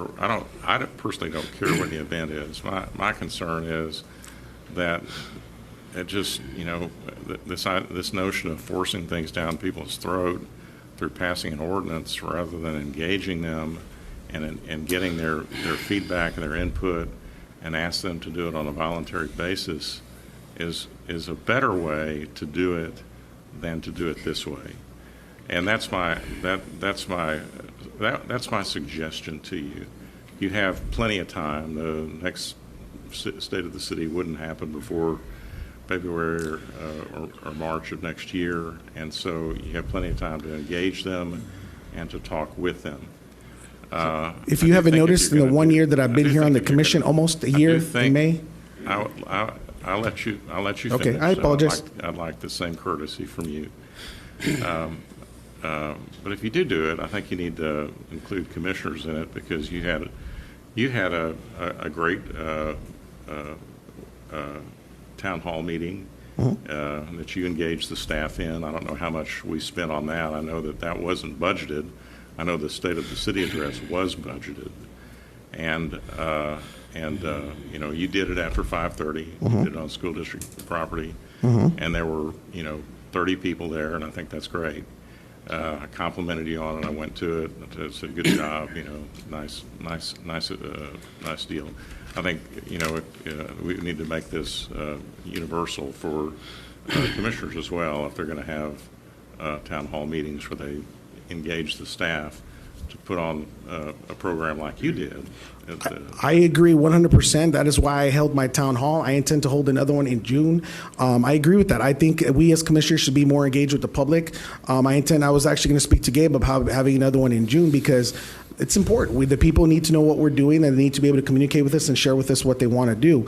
And that's kind of like what you're doing with your State of the City address. You're not necessarily communicating with the people, but you're telling them the plans. You're the symbol of Harlingen. You're the one. You're the symbol of Harlingen, and you're telling them what we've done, the progress we've done, and what we're going to do. And I think that the people of Harlingen would appreciate the opportunity to be able to see it, like my town hall, after 5:30 p.m., where they can go and see it instead of just. I know some people are saying, "Oh, let them see it on YouTube," but that's like the old school saying with Marie Antoinette was, "Let them eat cake." No, these are the people of Harlingen. They shouldn't have to be watching it on YouTube. This is something that they should be able to see in person and be able to get from it the live experience. So may I ask a question? Sure.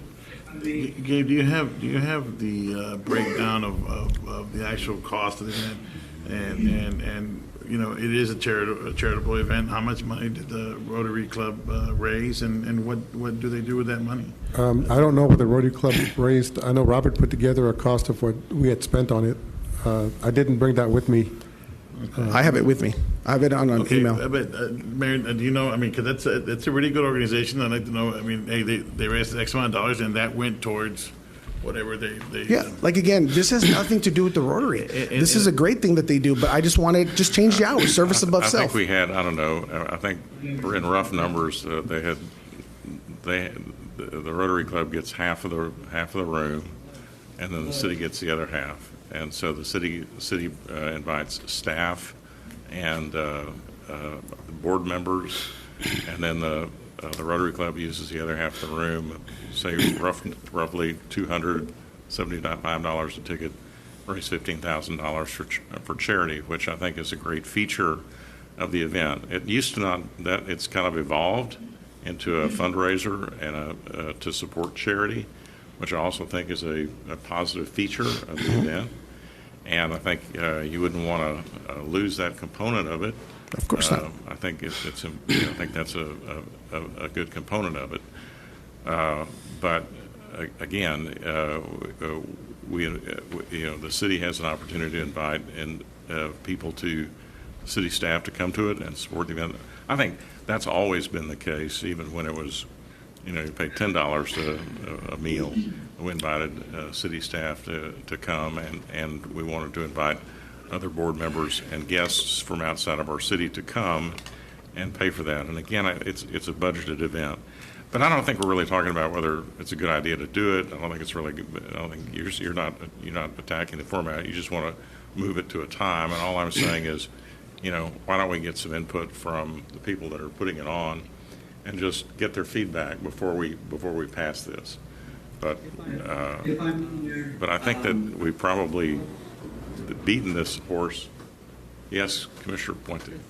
If I can steal the spotlight from you guys for a few minutes. Like that, I think the Rotary Club does a wonderful job. Fantastic deed that they do for raising money and scholarships, but I don't feel like it should be us asking them if we can do it. I don't think we're really forcing anything down their throat. All we're asking is to move this venue to where the common person can come and attend this. I think the Rotary Club, I don't think they should have a problem with it, and I don't think we should wait on changing this ordinance. I can't see how they would disagree with it. And again, I'm getting feedback from my constituency as well as to, they can't afford it, and two, there's a lot of working class people that can attend it. And I know there's the argument, well, you can watch it via stream, but there's a lot of people that don't have that capability and or could get fired for watching something on when they're supposed to be working. And so I think it should be changed to after hours, and even including on a Saturday if that's possible, and let the Rotary still raise money for their funds or their scholarships, but it almost sounds like you want us to ask them for permission to change the hours when it should be the other way around, and it should be something that should be privy to our constituency at a more reasonable time to where they can attend and get your feedback on how things are going on with the city. So that's just my take on that. And I just want to iterate, once again, this has nothing to do with the Rotary. I think they've done an amazing job, and the money that they've raised and the things they did, especially during COVID and all that, I highly respect that. And truly, they live up to their motto, service above self. So like Frank said, I don't see how they would disagree with it, because it's truly service above self. And this has nothing to do with that. All we want is to make it more available to the people of Harlingen, the working people, 8 to 5 working people of Harlingen. Gabe, may I ask you a couple questions, Gabe? Sure. Since Commissioner number 5 brought up money, did Rotary force the city to send any employees to the meeting? I'm sorry, did Rotary do what now? I said, did Rotary force the city to have city employees in attendance? No, they didn't. Okay, and this was in the budget. It's been budgeted for the city manager to pull this off and to invite the city employees as a thank you and pay for their meals? We had some money budgeted for this. I think this year the cost of the meals were a little bit more, but we were able to cover that anyway. Okay, and the public needs to be aware the cost of the ticket was $75. And what was the cost to the city per? We paid $35. $35. We paid for the cost of the meal. Okay, so the city got a 50% discount versus other people in attendance. So the city got a pretty good deal, and it was a nice way for city management and the mayor to say thank you to the employees. Plus, they got a pretty decent meal, correct? Again, and that will be able to continue if we move it after 5:30. None of that's going to change. Okay, now I'm not done. So I have a question. This 5:30 business, is this more people will attend? Is that based on fact or feeling? Well, that's just based on logistics. If you're at a job and you work from 8 to 5, the chances of you being able to attend an event after you're out of work would naturally increase compared to if you're actually working to provide food for your family. Okay, so y'all passed the law last year sometime. All board meetings have to be held at 5:30 or later, I believe, at 5:30. Yes, that was me too. Yeah, and so how much has public attendance increased at board meetings versus prior to you passing that law? Mayor, point of order, we're going off subject. We're talking about changing an ordinance on the city's address. And just to clarify on Commissioner Mesmer's statement on it was budgeted, you're correct. We did budget this, and it was passed by us, but it had nothing to do with what times that the state of Right. So Frank, I'm trying to determine if are there statistics to show increased public attendance. Is it based on fact or is it based on feeling? Well, what you're also forgetting is the idea of an opportunity. Opportunity matters. Like for the board meetings, when you had the airport board that was having it on Fridays at 8 in the morning, the 8 to 5 working majority did not have the opportunity to go to that. When the EDC had their meetings at 12 o'clock, they did not have the opportunity to go. When you have your State of the City address at 12 o'clock noon, the 8 to 5 working majority cannot attend those meetings because they're at work. But if you have it after 5:45, the 8 to 5 working majority actually have an opportunity to go. So you brought up to airport and EDC. What are your statistics prior daytime attendance from the public versus after 5:45? What are your statistics? I don't keep track of that. I'm sorry, I don't. So it's based on feeling? No, it's based on opportunity. All right, well, let's go to the public hearing because we have a public hearing component of this item. We'll go to item A. Is there anyone to speak for this proposed ordinance? Yes, sir. Just, all right? Sorry, that's my bad knee. I'm right there with you. Just The only thing state about your name. the... State your name Oh, and I'm your sorry, residence Edward address. Rocha. I'm here in Harlingen, 538 Lake Drive. The State of the Union thing, here again, when you start using city money, you have to be accounted for. I don't mind the fundraiser. It's a fundraiser, that's fine. Let the Rotary pay for everything. If the city wants to give them a discount at the convention center, give them half price, whatever, so be it. then let him have another town meeting at a different time where the public's invited. So that way we eliminate everything. The Rotary Club wants to have that. They're responsible for everything, period.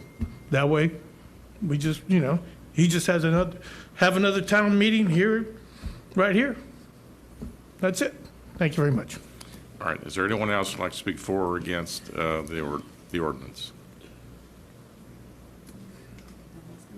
Delia Cavazos Gomez, 1806 North Flamingo Lane. I like this conversation you all are having today. Very nice.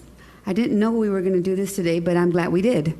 Commissioners and Mayor, in attending this year's State of the City address, I really enjoyed it. It was a great event. You're right, Commissioner Bettis. I enjoyed Mayor's speech. It was very good, very informative. Never been to one before. The meal was great. I enjoyed it too. It was great to see a lot of people that I don't always see. I agree. There was a lot of people that after I went to it, I shared many things that happened that many people said, I wish I could have gone. And they either didn't know about it or knew about it and they couldn't afford it. They probably missed the fact that they could have gone and not have to pay. I'm going to be on the positive side because I tend to want to do that all the time. But you brought up a couple of good points, Commissioner Bettis. And I'm going to come to you, but I'm checking my time. Commissioner Bettis, you mentioned that that the Rotary does an amazing job, and I agree. I've actually been invited to the Rotary Club, and I really liked what I saw. However, in listening to these, and many people are watching on YouTube right now, I've been getting a few texts. Since this is a city address, and forgive me if this is answered and I just kind of missed it, but I don't think it was. Why does it always have to be the Rotary who does this? And I think I heard you, Mayor, say it's always been done this way. But aren't we in a time that we are evolving and changing to that? I'm not saying, by all means, Commissioner Mesmar, because I know you're part of that. By no means am I saying let's change it, because I know you do amazing things, and the many things that you do are amazing. However, what are we doing? What if somebody else came in and said, I want to be a part of that. I want to be the one to raise that money this time around. Darn it. Tried to do it, but I couldn't. So there are so many other things that I want to say. Mayor, you did say this. You are a representative of us. All of you. Y'all mentioned that, Commissioner Bettis, that he's the symbol of Harlingen. Each one of you are a symbol of Harlingen. I go to, many people tell me, I ask them, where are you from? Where do you live? They just tell me the area, and I'm like, did you know that so-and-so is your commissioner? So-and-so is your commissioner. And then they'll ask, who's our mayor, if they don't already know? And you're that. Each one of you is our symbol of our district. That's why we are a district, not at large. Each one of you. When I tell them to call city, I ask them to reach out to our commissioners first, not our mayor. But Mayor, you represent all of us. And I think every one of you are doing what you can and what you're supposed to do. So please continue to do that. And as far as the city address, it's a great start. Whether it be solved here or elsewhere, it's a great start. Thank you for what you're doing. All right, thank you. All right, does anyone else would like to speak for or against? Ron Lozano, District 3. The nobleness departed right after the city attorney succinctly brought the core issue, which the mayor inadvertently, he had it well rehearsed, but he couldn't quite pull it off. It's state action. There's an admission by the initial city manager saying he was unprepared. Then he blurted out, they got a $40 differential because the city was absorbing the cost for the meals. So here we are. Yes, it's budgeted, and the city does everything. Rotary normally meets at the library, another public building, but this time they get a larger facility. It would not be right for them to get a discount if other entities, like she just brought up, are allowed to participate. But the core thing is exactly what Mr. Saucy said. If this is being funded by the city for those meals, for that building, and then a private organization gets the benefit of distributing the monies, you're setting yourself up for some lawsuits. It's just he tried to coax you into accepting Rotary is it. If it's Rotary, it's okay. Nobody else really exists. That's the attitude this mayor always has, as you saw during the last public hearing. Oh, she could ask questions, but no, you don't have to answer. That's why I have to bring up stuff about First Community Bank. That's unfortunate, Mayor, and unbecoming. All right, does anyone else like to speak for or against? All right, anybody else like to speak for or against the ordinance? And I'll close the public hearing and go to consideration and possible action to approve an ordinance. First reading, amending the code, Harlingen Code of Ordinances, and I'll ask the city attorney to read the caption. An ordinance amending the Harlingen Code of Ordinances to add Subpart A, General Ordinances, Chapter 2, Article 2, City Commission, Section 2.22, regulating the scheduling of mayoral state of the city addresses. Motion to approve. Second. Okay, we have a motion and a second. Is there any other discussion? Again, I would just like to say that I do believe that this should have been a more collaborative process. Ms.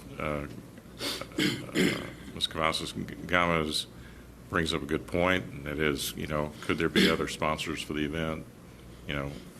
Those are all things that could come out of a collaborative discussion, but that's not something you want to do. I think once we set the time where it would be available to the 8 to 5 working majority of Harlingen, then I would definitely be open to opening it up to other charity organizations like the Lions Club or anybody else that would want to sponsor the State of the City address. I would be totally open to that. All right. All those in favor, is there any other discussion? A couple of items. One, the state of this address is done during Lent. I would appreciate it if there was fish instead of chicken, for starters. Two, last year,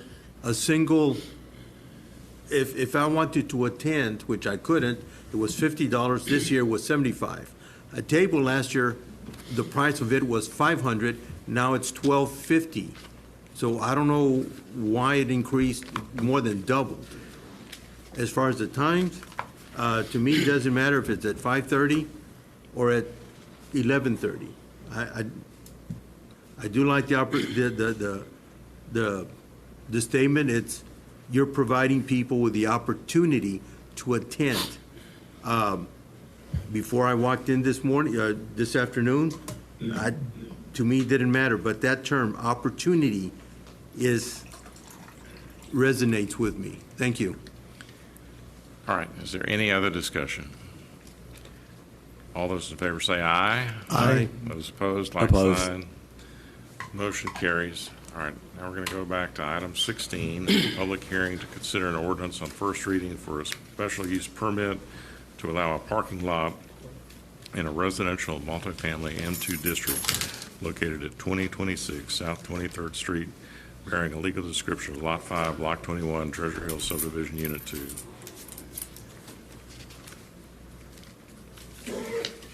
Mayor, Commissioners, the applicant is requesting a special use permit to allow a parking lot in a multifamily district located on the subject property on Hain Drive. And this is a subject property. As you can see, it's on the south side of 23rd Street, and the property is approximately 65 feet wide and a depth of about 140 feet. The parking lot is actually an overflow parking lot for the heart clinic. And this is a site plan they submitted. They're proposing, I think it's 24 spaces. They're proposing landscaping on both sides of the property and then access to 23rd Street. This is the alley on the property. As you can see from the street view, it's currently vacant. There was a house and now it's currently vacant. And property owners within a 200-foot radius were notified. Staff received no objections from the surrounding property owners. Building, fire, and the engineering department are recommending the approval of the request. And staff is recommending approval subject to compliance with drainage requirements, compliance with applicable fire requirements, compliance with building code requirements, ensuring that the parking spaces are 9 feet by 20, providing a masonry wall or solid fence not less than 3 feet and not more than 6 feet in height along the sides of the parking lot, providing 15% landscaping, And of course, no light shall affect the surrounding residential areas. And of course, there will be access to 23rd Street with a fire department approved gate. And the Planning and Zoning Commission also recommended approval by a 5-0 vote. I'll take any questions on the item. Okay, anybody have any questions for Joel before we go to the public hearing? Then I'm going to open the public hearing. Does anyone like to speak for or against the special use permit?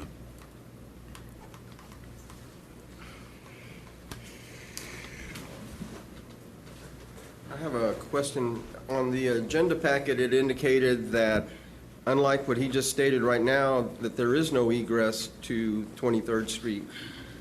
So is the presentation to the commissioners correct, or what you just stated correct? There will be egress to 23rd Street. There'll be what? Egress.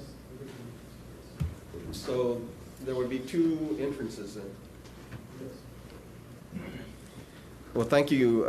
One last thing. This is in the middle of a residential properties, and the alley in between the building that Dr. Blake runs and this request for a parking is in a very deplorable state. So it might be an opportunity for y'all to see if you can fix that. Thank you very much. All right, is there anyone else like to speak for or against this SUP? Hearing none, I'll close the public hearing. I'll go to item B, which is the consideration of the ordinance to allow the parking lot and issue the SUP. I'll ask the city attorney to read the caption, please.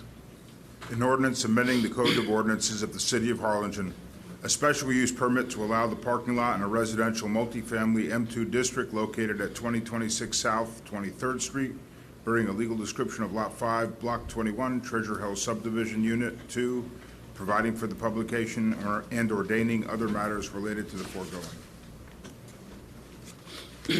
For a motion to adopt the ordinance. Motion to approve. Second.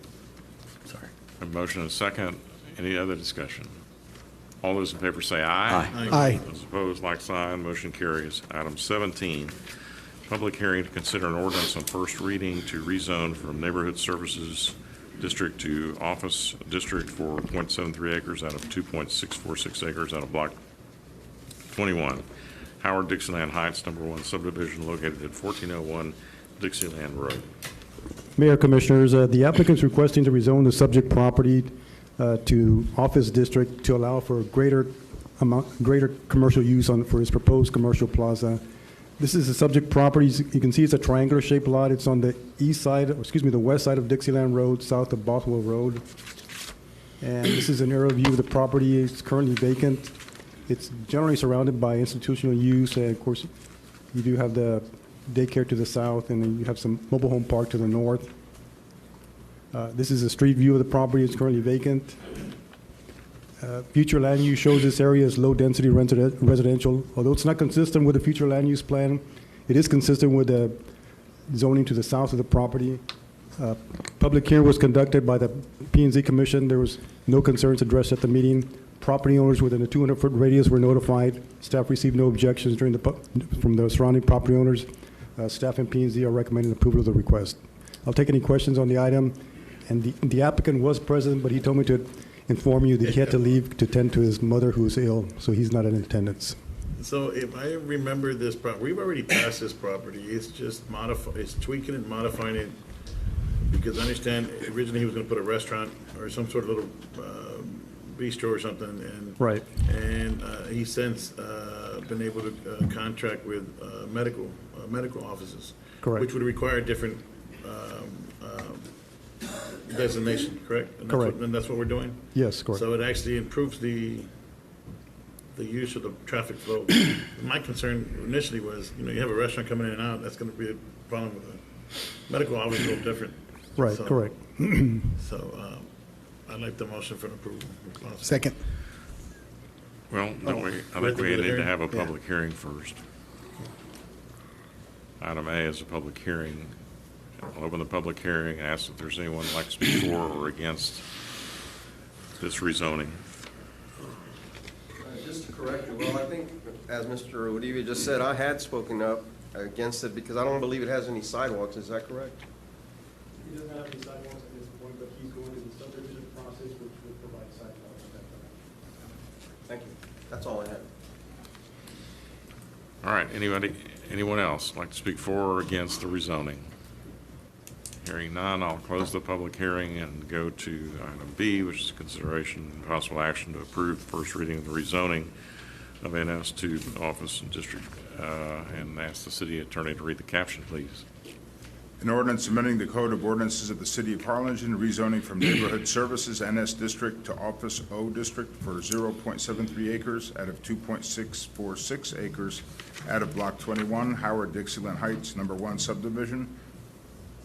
Motion for approval. Second. Any discussion? All those in favor say aye. Aye. Aye. Those opposed, like sign. Motion carries. So now we're going to go back all the way to item 5, which is consideration of possible action to authorize the city manager to refund $600 to the widow of Mr. David Woodruff, a patron of Tony Butler Golf Course. Craig? Craig Cook, Assistant City Manager. I think the package speaks for itself. Is there a motion to approve the refund? So moved. Second. Any discussion? All those in favor say aye. Aye. Aye. Thank you. Item 6. Thank you. Thank you. Consideration of possible action to approve an ordinance on first reading establishing a Harlingen Teen and Young Adult Advisory Board, providing for the establishment of rules and regulations, and providing for the creation of chairperson, vice chairperson, and any other related matters. Mayor, members of the commission, Commissioner Pettis came and talked to me about trying to get more teens involved in activities to do in Harlingen. One of the issues that has come up is that they say there's really nothing to do.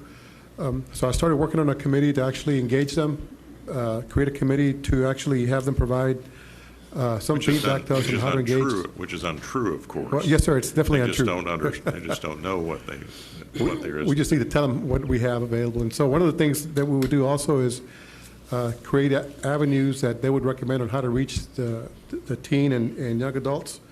And I recommended that we target 18 to 23-year-olds. The Mayor and Commission would each appoint one individual, and then members of the 4 high schools would have one appointee also. I spoke to Shane Strubart, and he recommended, and is going to recommend to the principals that they appoint their class presidents, because they actually run for elected office. They're familiar with the process, and so he thinks that might be engaging in this particular group. And I like that idea. Then the group would themselves choose a chairperson and a vice chairperson to actually lead the committee.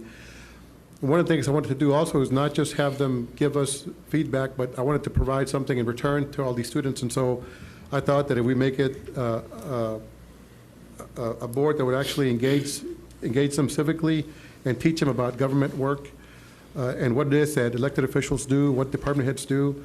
So I made it a requirement that they attend one city commission meeting per year. And then we would also provide the opportunity for them to shadow city department director, and that included waterworks and the airport. I did speak to them about them taking one student a year to do that. I did talk to Shane about making sure that the students would be able to miss class to do this. So he said all we have to do is just give them the schedule, and they would work it into their program. Now they may not be able to make every single month, but at least they have the opportunity to come in and job shadow a director to see what departments they'd want to be a part of in the future. That would include police and fire and the other departments. Obviously, they would be limited to office activity, maybe some write-outs. They wouldn't be using any heavy equipment or any type of electrical equipment. The red ones? I'm sorry, what? Deal with the red one? Well, I'm not sure about that yet. I don't know. I don't know what the answer to that is, but they'd be involved with the police department in some form. And so I put together an ordinance that I think would do that. And so I'm recommending approval unless you have any questions. I just want to say thank you, Gabe, for helping me get this done. This idea came from me from the young lady that called earlier, Abatement. She's a Hawk graduate, and she's attending Harvard right now. And That's nothing to do. and I think it's a great idea because as I talk to some of my students, a lot of them, the mayor's right. There is plenty of things for them to do, but a lot of them don't know what to do, and some of them feel that they're disconnected, that they don't have any input whatsoever on what the city does. Like, we have Blues on the Hills and all these other things, but they feel that it's not really calling to their generation, and they want some kind of input so that way we can provide that for them. Because ideally, like I've talked to my students, is that when they graduate, I usually ask them, okay, how many of you are going to stay here in Harlingen? And sadly, the majority of them don't raise their hand. The majority of them want to leave Harlingen. And they either want to go to school outside of Harlingen, or if they do stay in the valley, they want to go to McAllen. And I think that's wrong, because I think Harlingen has a lot to offer. And I think that by approving this board, we're giving these young people of 18 to 23 a seat, sort of like a seat at the table, so that way we can attract them and hopefully, keep more of them here. Okay. A good idea. Would you read the caption, please? Sure. An ordinance creating the Harlingen Teen and Young Adult Advisory Board, providing for the establishment of rules and regulations, establishing rules for the creation of a chairperson and vice chairperson, and providing for other matters related to the foregoing. Do you have, I'm sorry to interrupt, but real quick before you vote, is there a term? 1 year. Well, for the elected officials, they would serve concurrent terms with you unless you appoint someone. Well, I'm just saying that they may outgrow that position. Well, for the school district, it's got to be appointed every year because the school presidents may change. So is that, I mean, we obviously have to specify that, right? 'Cause you don't it's in the ordinance that the school representatives serve for a 1-year term unless they're reappointed.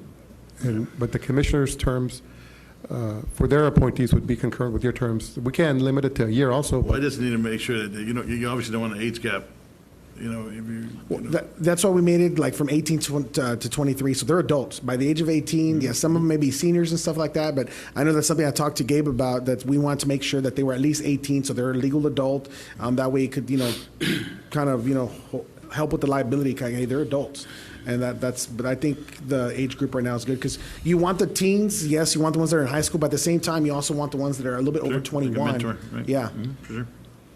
What if the high school representatives are 17? That's a possibility that they might be. What I can do is you could have a class president who's 16. I mean, or not. But seven. But you definitely have. Maybe we should amend it to say 17 to 23. What I can do is amend the ordinance to say there must be a senior, but at least age 17, and that might fix that. Yeah, that might fix that. I'll work on that for the second reading. But do you want to commingle 17-year-old high school kids with adults? If they're a class president and they were elected at 17, I think they should be given the opportunity to represent their class for the high school. I think it's a good point. Yeah, I think this is a really good idea, and I think it's something that I'm glad we're doing it, and I think it's a good idea. I do think. Let's see how it works. Let's see how it works. I mean, we're not going to be doing any overnights. They're not going to be doing overnights. There's just going to be meetings, supervised meetings, and use safe practices.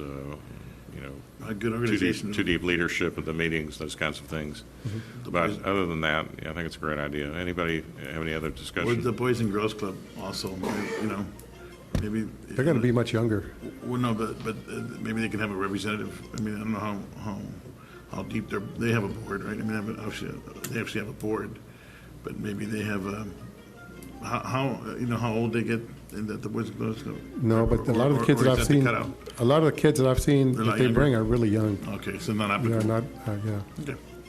All right. Is there any other discussion? All those in favor say aye. Aye. Those opposed, like sign. Motion carries. Item 7, consideration possible action to authorize the city manager to reject all bids received for the execution of a construction contract under bid number 2022-08, Tony Butler Golf Course renovation. Trey Cook, Assistant City Manager. Jeff Hart, the golf professional. We were very excited about the renovations that you're all well aware of. Unfortunately, we only received one bid, and we would actually have to reject it for want of a bid bond anyway. So we're asking the commission to reject all bids, and then we are working on some options for a path forward that we'll bring to you later. Is there a motion to reject the bids? So moved. Second. Any discussion? All those in favor say aye. Aye. Aye. Those opposed, like sign. Motion carries. All right, thank you all. Thank you. Item A, consideration possible action to approve an ordinance on first reading amending Chapter 36 of the Harlingen Code of Ordinances, establishing rules and regulations for the dog park. As Mayor, City Commission, we're requesting to amend the Chapter 36 of the Harlingen Code of Ordinances. What we want to do is we want to add a rules and regulations for the dog park. Currently, we have the one at Victor Park, and so this would cover any future dog parks that we build throughout the city. Of course, the ordinance would establish general provisions, rules, regulations, prohibited actions, and of course the enforcement. We presented this to the Park Advisory Board on March the 1st. They recommend approval. And then we also shared this with the City Health Department, and they reviewed it and they concurred with what we created. Okay. What are the amendments? I'm sorry? It says here you're making amendments. Yes, we're amending Chapter 36 of the Harlingen Code of Ordinance. To include what or exclude what? So what we're doing is it'll be the rules for the dog park, because when we built that dog park, we never established any official rules. We put signage up there, but it was tough to enforce if we didn't have an ordinance. Pun intended, so there's no teeth in it. Right. Thank you. Okay. Okay. Yeah, got 3 laughs. That's good. All right. Could we have the city attorney read the caption, please? An ordinance of the City of Harlingen, Texas, amending Chapter 36, Parks and Recreation by adding Article 5, Division 3, Sections 36-113 through 36-120, dog parks. Is there a motion to adopt the ordinance? So moved. Second. All those in favor say aye. Aye. Those opposed, like sign. Motion carries. All right, 9. Thank you. Consideration possible action to amend ordinance number 05-04, Chapter 92, Health Regulations in Hospitals of the City of Harlingen Code of Ordinances to increase the cost of laminated pouch from $1 to $2. Good evening, Mayor and Commission. This request is to increase the laminated pouches, which I have one here, that Vital Statistics hands out with birth and death certificates. It just protects them, protects the ink from bleeding, things of that sort. This ordinance was created in 2005, which set a $1 fee, and so we're now requesting that it be increased to $2 based on the quote that we received for 90 cents per envelope now. Inflation. How many are you distributing? I mean, is it a large number that you're distributing every Actually, year? cost of petroleum. We usually, we place an order for 7,500. Crystal from Vital Statistics is here. She could probably give a better number how many we do per year. I think that answered my question. That's a significant Well, amount. but that'll cover more than a year. Yes. Yeah. It covers more or less about a year. So right now we got our quote for 7,500. Right. Okay. Okay. Because they don't just buy just whatever they're getting in their certificate. Some people come in and say, I want 6 because they have other documents that they want to protect. Okay. So, City Attorney, please read the caption. An ordinance amending Chapter 92-43 of the Code of Ordinances of the City of Harlingen by increasing the fee for laminated plastic pouches, also known as poly envelopes, from $1 to $2. Is there a motion to amend the ordinance? So moved. Second. Any discussion? All those in favor say aye. Aye. Aye. Those opposed, like sign. Motion carries. Item 10. Thank you. Consideration possible action to approve a resolution of the City of Harlingen, Texas, finding that AEP Texas Inc.'s application to amend its distribution cost recovery factors to increase distribution rates within the city should be denied.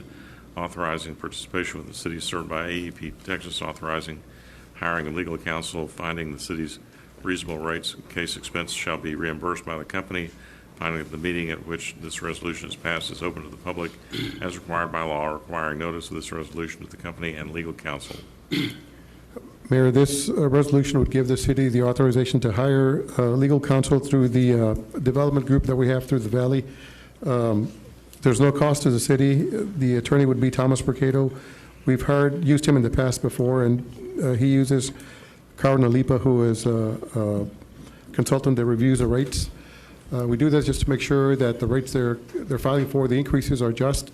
In the past, we've realized savings, and staff recommends approval. Okay, is there a motion to approve the resolution? Motion. Second. Any discussion? All those in favor say aye. Aye. Those opposed, like sign. Motion carries. Item 11, consideration of possible action to adopt a resolution directing staff to prepare an annexation service agreement and initiate proceedings with the voluntary annexation of lots 1 and 2, Block 1, and a 7.84 acre tract labeled as reserve, all out of Liberty Subdivisions, Cameron County, Texas, located on the west side of FM 509, approximately 1,375 feet of south of Grimes Road. Our applicant is Harlingen Economic Development Corporation. Mayor, Commissioners, the applicant has requested the voluntary annexation of 71 acres of land. All of the subject property is outside but adjacent to the current city limit boundaries. This is the subject property. You can see it's on the west side of FM 509, south of Grimes Avenue. The property is already subdivided, and the applicant has requested the property be zoned to light industry, which is consistent with the future land use plan and consistent with that area. Staff is recommending approval of the request. Is there a motion to adopt the resolution? So moved. Second. Any discussion? All those in favor say aye. Aye. Aye. Aye. Those opposed, like sign. Motion carries. Item 12, discussion of possible action regarding first reading and public hearing on City of Harlingen Ordinance amending the Code of Ordinances to create guidelines and criteria for tax abatement by adding Chapter 10, Article 3, tax abatement and incentive policy, providing for an effective date and providing for severability. Mr. Saucy. Yes. Mayor, in order for the City of Texas to offer tax abatements as an economic development tool, the City of Harlingen must pass a policy under which any tax abatements would have to comply with. And what this policy does is it basically states out criteria and guidelines under which it doesn't bind the city to anything, but it basically it states that in the event that somebody made an investment of $8 million, there's basically criteria under which the City Commission could evaluate whether or not to provide a tax abatement for the increase in value of the property. So in other words, if a person owned property or purchased property within the city, it wouldn't reduce the tax liability. What this would do this would abate tax liability in the event they made a capital investment of $8 million. Is that like a minimum? Well, and it's up to the City Commission's discretion as to what the number would be. I'm suggesting $8 million based on policies adopted by other cities, but the city could have the discretion to set a higher minimum or a lower minimum. Okay, this is a public hearing. Is there anyone who'd like to speak for or against this ordinance? Hearing none, I'll close the public hearing. Ask the city attorney to read the caption, please. An ordinance amending the Code of Ordinances of the City of Harlingen, Texas by adding Chapter 10, Article 3, tax abatement and incentive policy, providing for an effective date and providing for severability. Is there a motion to adopt the ordinance on first reading? Motion. Second. Any discussion? All those in favor say aye. Aye. Aye. Those opposed, like sign. Motion carries. Item 18, board appointments. I have none, sir. I would like to reappoint Elisandro Munoz to the Zoning Board of Adjustments. Reappoint. All right. Is there a motion to approve board appointments? So moved. Second. All those in favor say aye. Aye. Aye. Those opposed, like sign. Motion carries. Unless anybody thinks I missed something because we were skipping around, I believe that concludes our agenda for the evening, and therefore we are adjourned. Thank you, everyone, and good night. Have a safe evening.